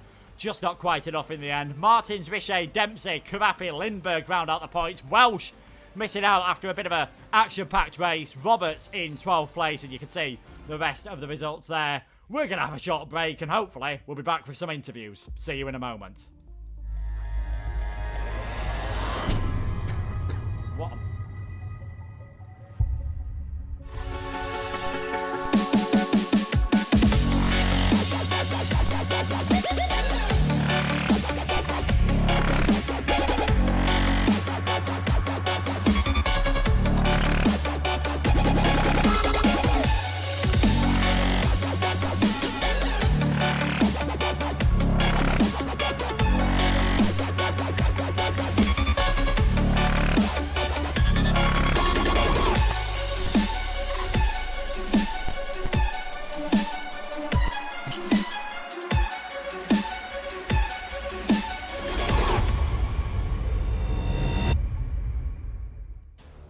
caught your breath, folks, after that one. A frantic finish to the final race of the season. VSR take the championship. Ismail Fassi take the win. I mean, it was too much for me to handle. It was too much for Josh's PC to handle. It all just seemed like everything that could have happened did happen. There was all sorts of twists and turns. It looked at one bit, even going on to the final lap, if Smith had got his penalty removed, well, if Sipos had got his penalty removed, and Smith got ahead of Moldovan, Race Clutch would have took the title by 2 points, but ifs and buts and all that didn't happen in the end. And just, it's been a fantastic season, and a fantastic race to finish things off. Absolutely, that was very, very, very chaotic. But what an absolutely action-packed race we've had, and what an ending to the season. You know, it's been 10 weeks, no break weeks. Of course, there's been 10 weeks of just flat-out racing all the way through. It's been absolutely fantastic to watch. Obviously, I've been really honoured to share the commentary box, obviously, with you, Luke, and to be offered this opportunity to commentate over it. And it's been absolutely fantastic. Obviously, the best PC tournament out there at the moment, and it's been a fantastic drive, you know. It's been really, really, really good. And the Brazilian Grand Prix has been absolutely fantastic, and VSR taking the title in the end by scoring no points at the end. I think Patrick Sipos either finished P3, P4 in the end. I think it was P3 in the end. So that was a beat 15, 25 points going to PSR, via Race Clutch, sorry, at the end. But that was absolutely fantastic, and what an ending. Yeah, that final lap is interesting to say the least. No matter where you look, there was all sorts of action. We are going to get the interviews started, and we're planning quite a few more because it is the end one in the season. Hopefully we'll be able to get, you know, drivers champion in there and someone representing VSR as well. But we're going to drag over our first person, Mr. Ismail Fassi. Congratulations on your first win of the season. A very dramatic final lap of the race. Yeah, thanks, mate. I'm happy. I'm happy because of what happened last 2 races. I was looking for a podium in my debut and maybe another one in the US, but the bad luck, bad luck was there, so I couldn't take it. Now, here I didn't have the pace to go to get in Q3, and I got P12. At least it was good for me because our strategy it's a bit powerful here. So yeah, I don't know what the software doing, and the train was broke, so we couldn't follow them till they pitted. And yeah, the safety car helped me a lot. I had 2 laps more of softs than the guys behind me, but it was only 10% more or less. So yeah, I stayed behind Patrick, and in the last lap I gave everything, and we had a great battle, I guess, till the straight line with the Haas. Yeah, yourself, Luke, and Sipos getting very close together. Now, it looked like the alternate strategy was working well for you guys before the safety car. How high up do you think you would have finished if it wasn't for that safety car? I really don't know, because I didn't know the gap between us, so I really don't know. Maybe top 5, I think, something like that. I really don't know, but yeah, at least I was lucky, so for one time, it's good. Yeah, things ended up working out well for yourself. And what are your aims now heading on to F1 22? You've transitioned very successfully onto PC, as we could say. I imagine it's going to be full-time on PC for you on the next game. Yeah, it will, but I still need to get used to PC and play a lot more than this game on PC, because I didn't play too much here because I was on PS, so I couldn't play too much on PC. I think I need to get used. Still, there is still time there to get used. So I hope the 2022 goes well for me. Yeah, I'm sure it will. Congratulations, Isma, on a brilliant final race of the season. Thanks, mate.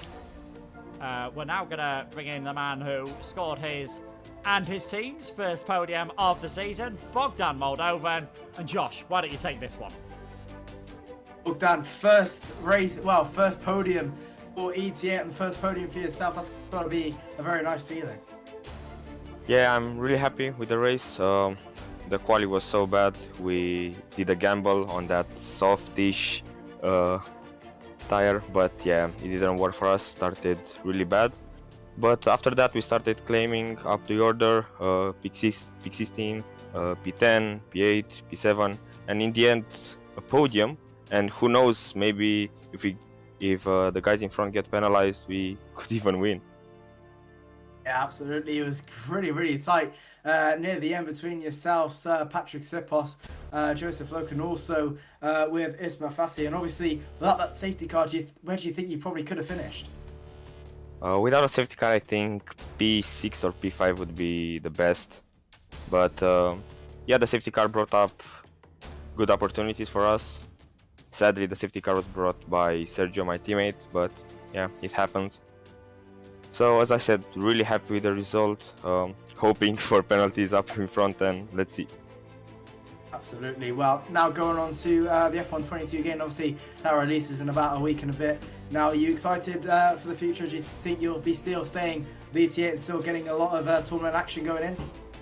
Yeah, super excited for the new game. I will definitely stay with ET8. I will practice a lot. I really want to be up there with these guys, and who knows, maybe next season I will be up there for the fight. Absolutely. Well, massive congratulations on ET8's first podium. I think I betted Mark Dillai if you got a podium, then I'd do a shoey. So maybe that will come in the future time. So congratulations today. I'm happy that it's happened, and congratulations again, and good luck for the future on F1 22. Thank you very much. Have a great night. Bye.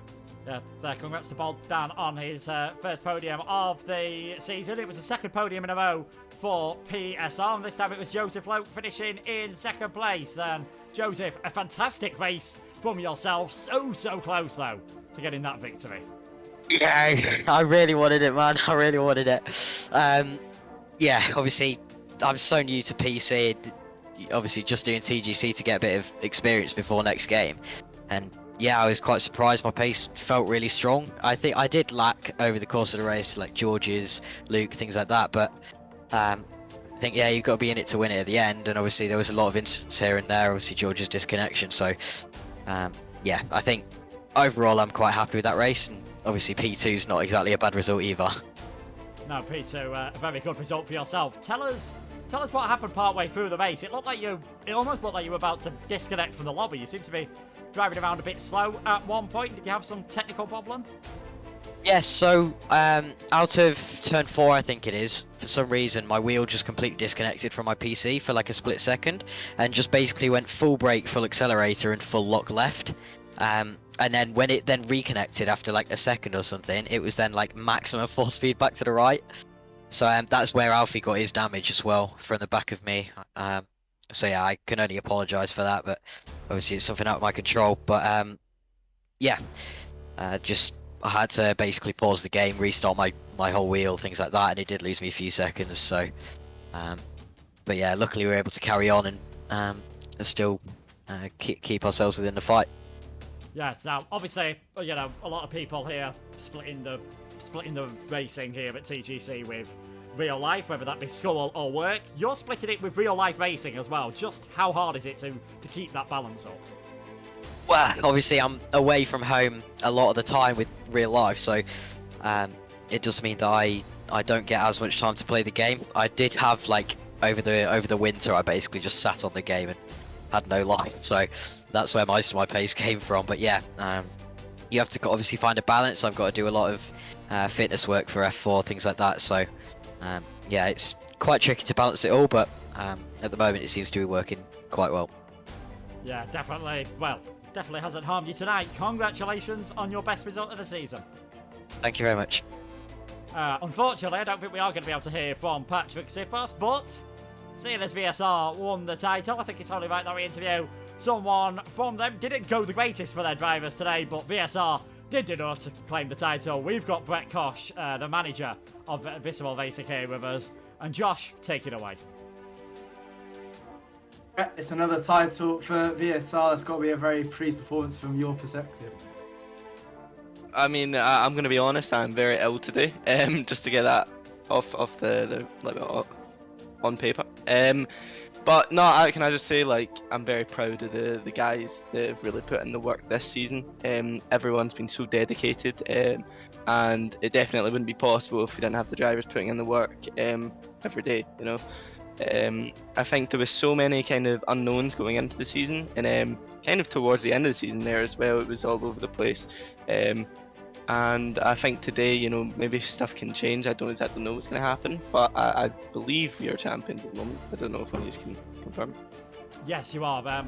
Sipos crossed the line in 3rd place, and I can't see Fassi or Loke getting a penalty, so I don't think there's anything that can happen from that point of view.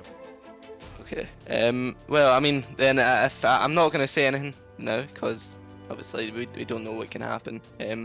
But yeah, I've just pretty much going to say I'm really proud of the guys, and I know that, you know, no matter what the result is in the end, you know, I can't be more happy.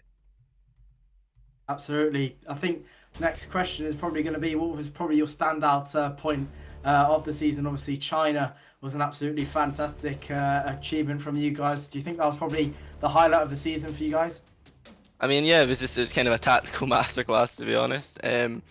And you know, a lot of work went into that race, and it was actually Louis and George's debut race for VSR, like, competitively.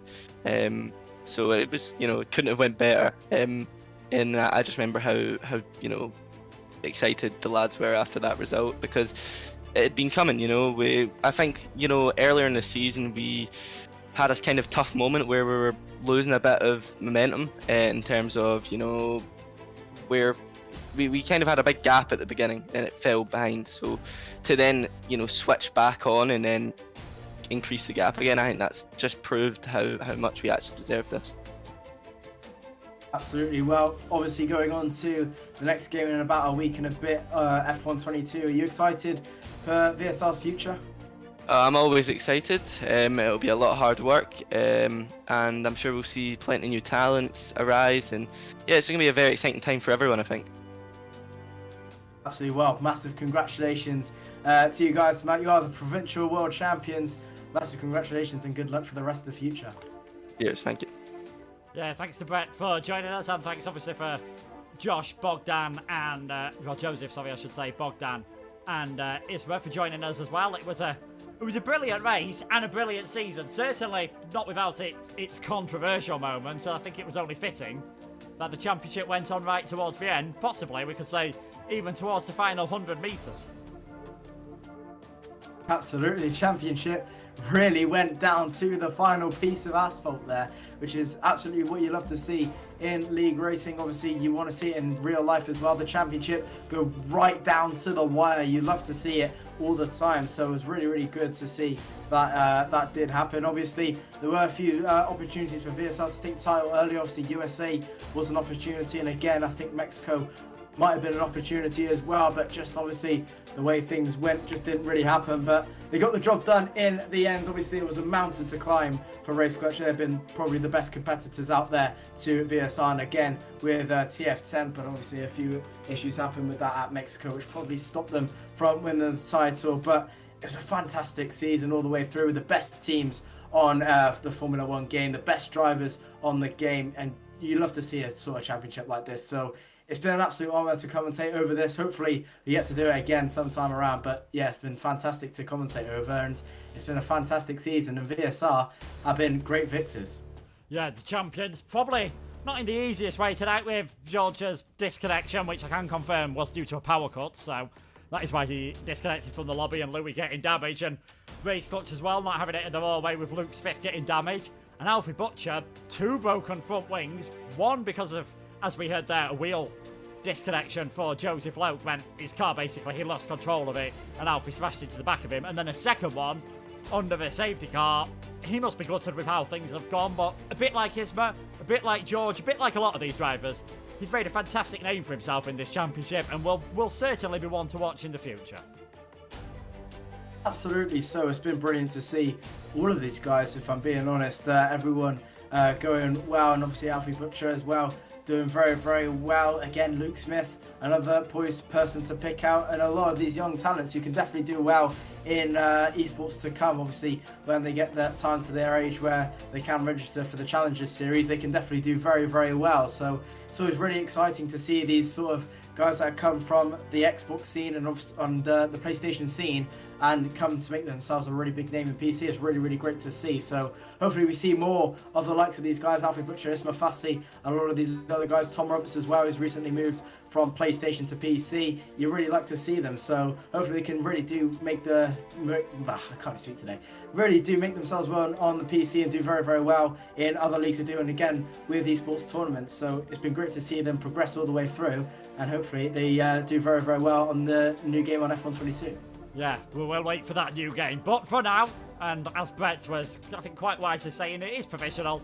VSR are the champions of the Global Championship powered by GT Omega. Thank you so much for sticking with us over the last 10 weeks. Apologies again for the issues on my end tonight. My internet just gave up completely at the start. Thankfully, it worked until the end, and thankfully, the racing was brilliant all the way throughout. Thanks to all the drivers that have taken part this season. I think we've been over 50. Thanks to the teams as well. Thanks to everyone behind the scenes who puts lots of work in. Josh for being a brilliant co-commentator. Paul and Chris as well for when they have stepped in. And from myself and from everyone here at the Global Championship, we'll see you on F1 22. Take care of yourselves and goodbye.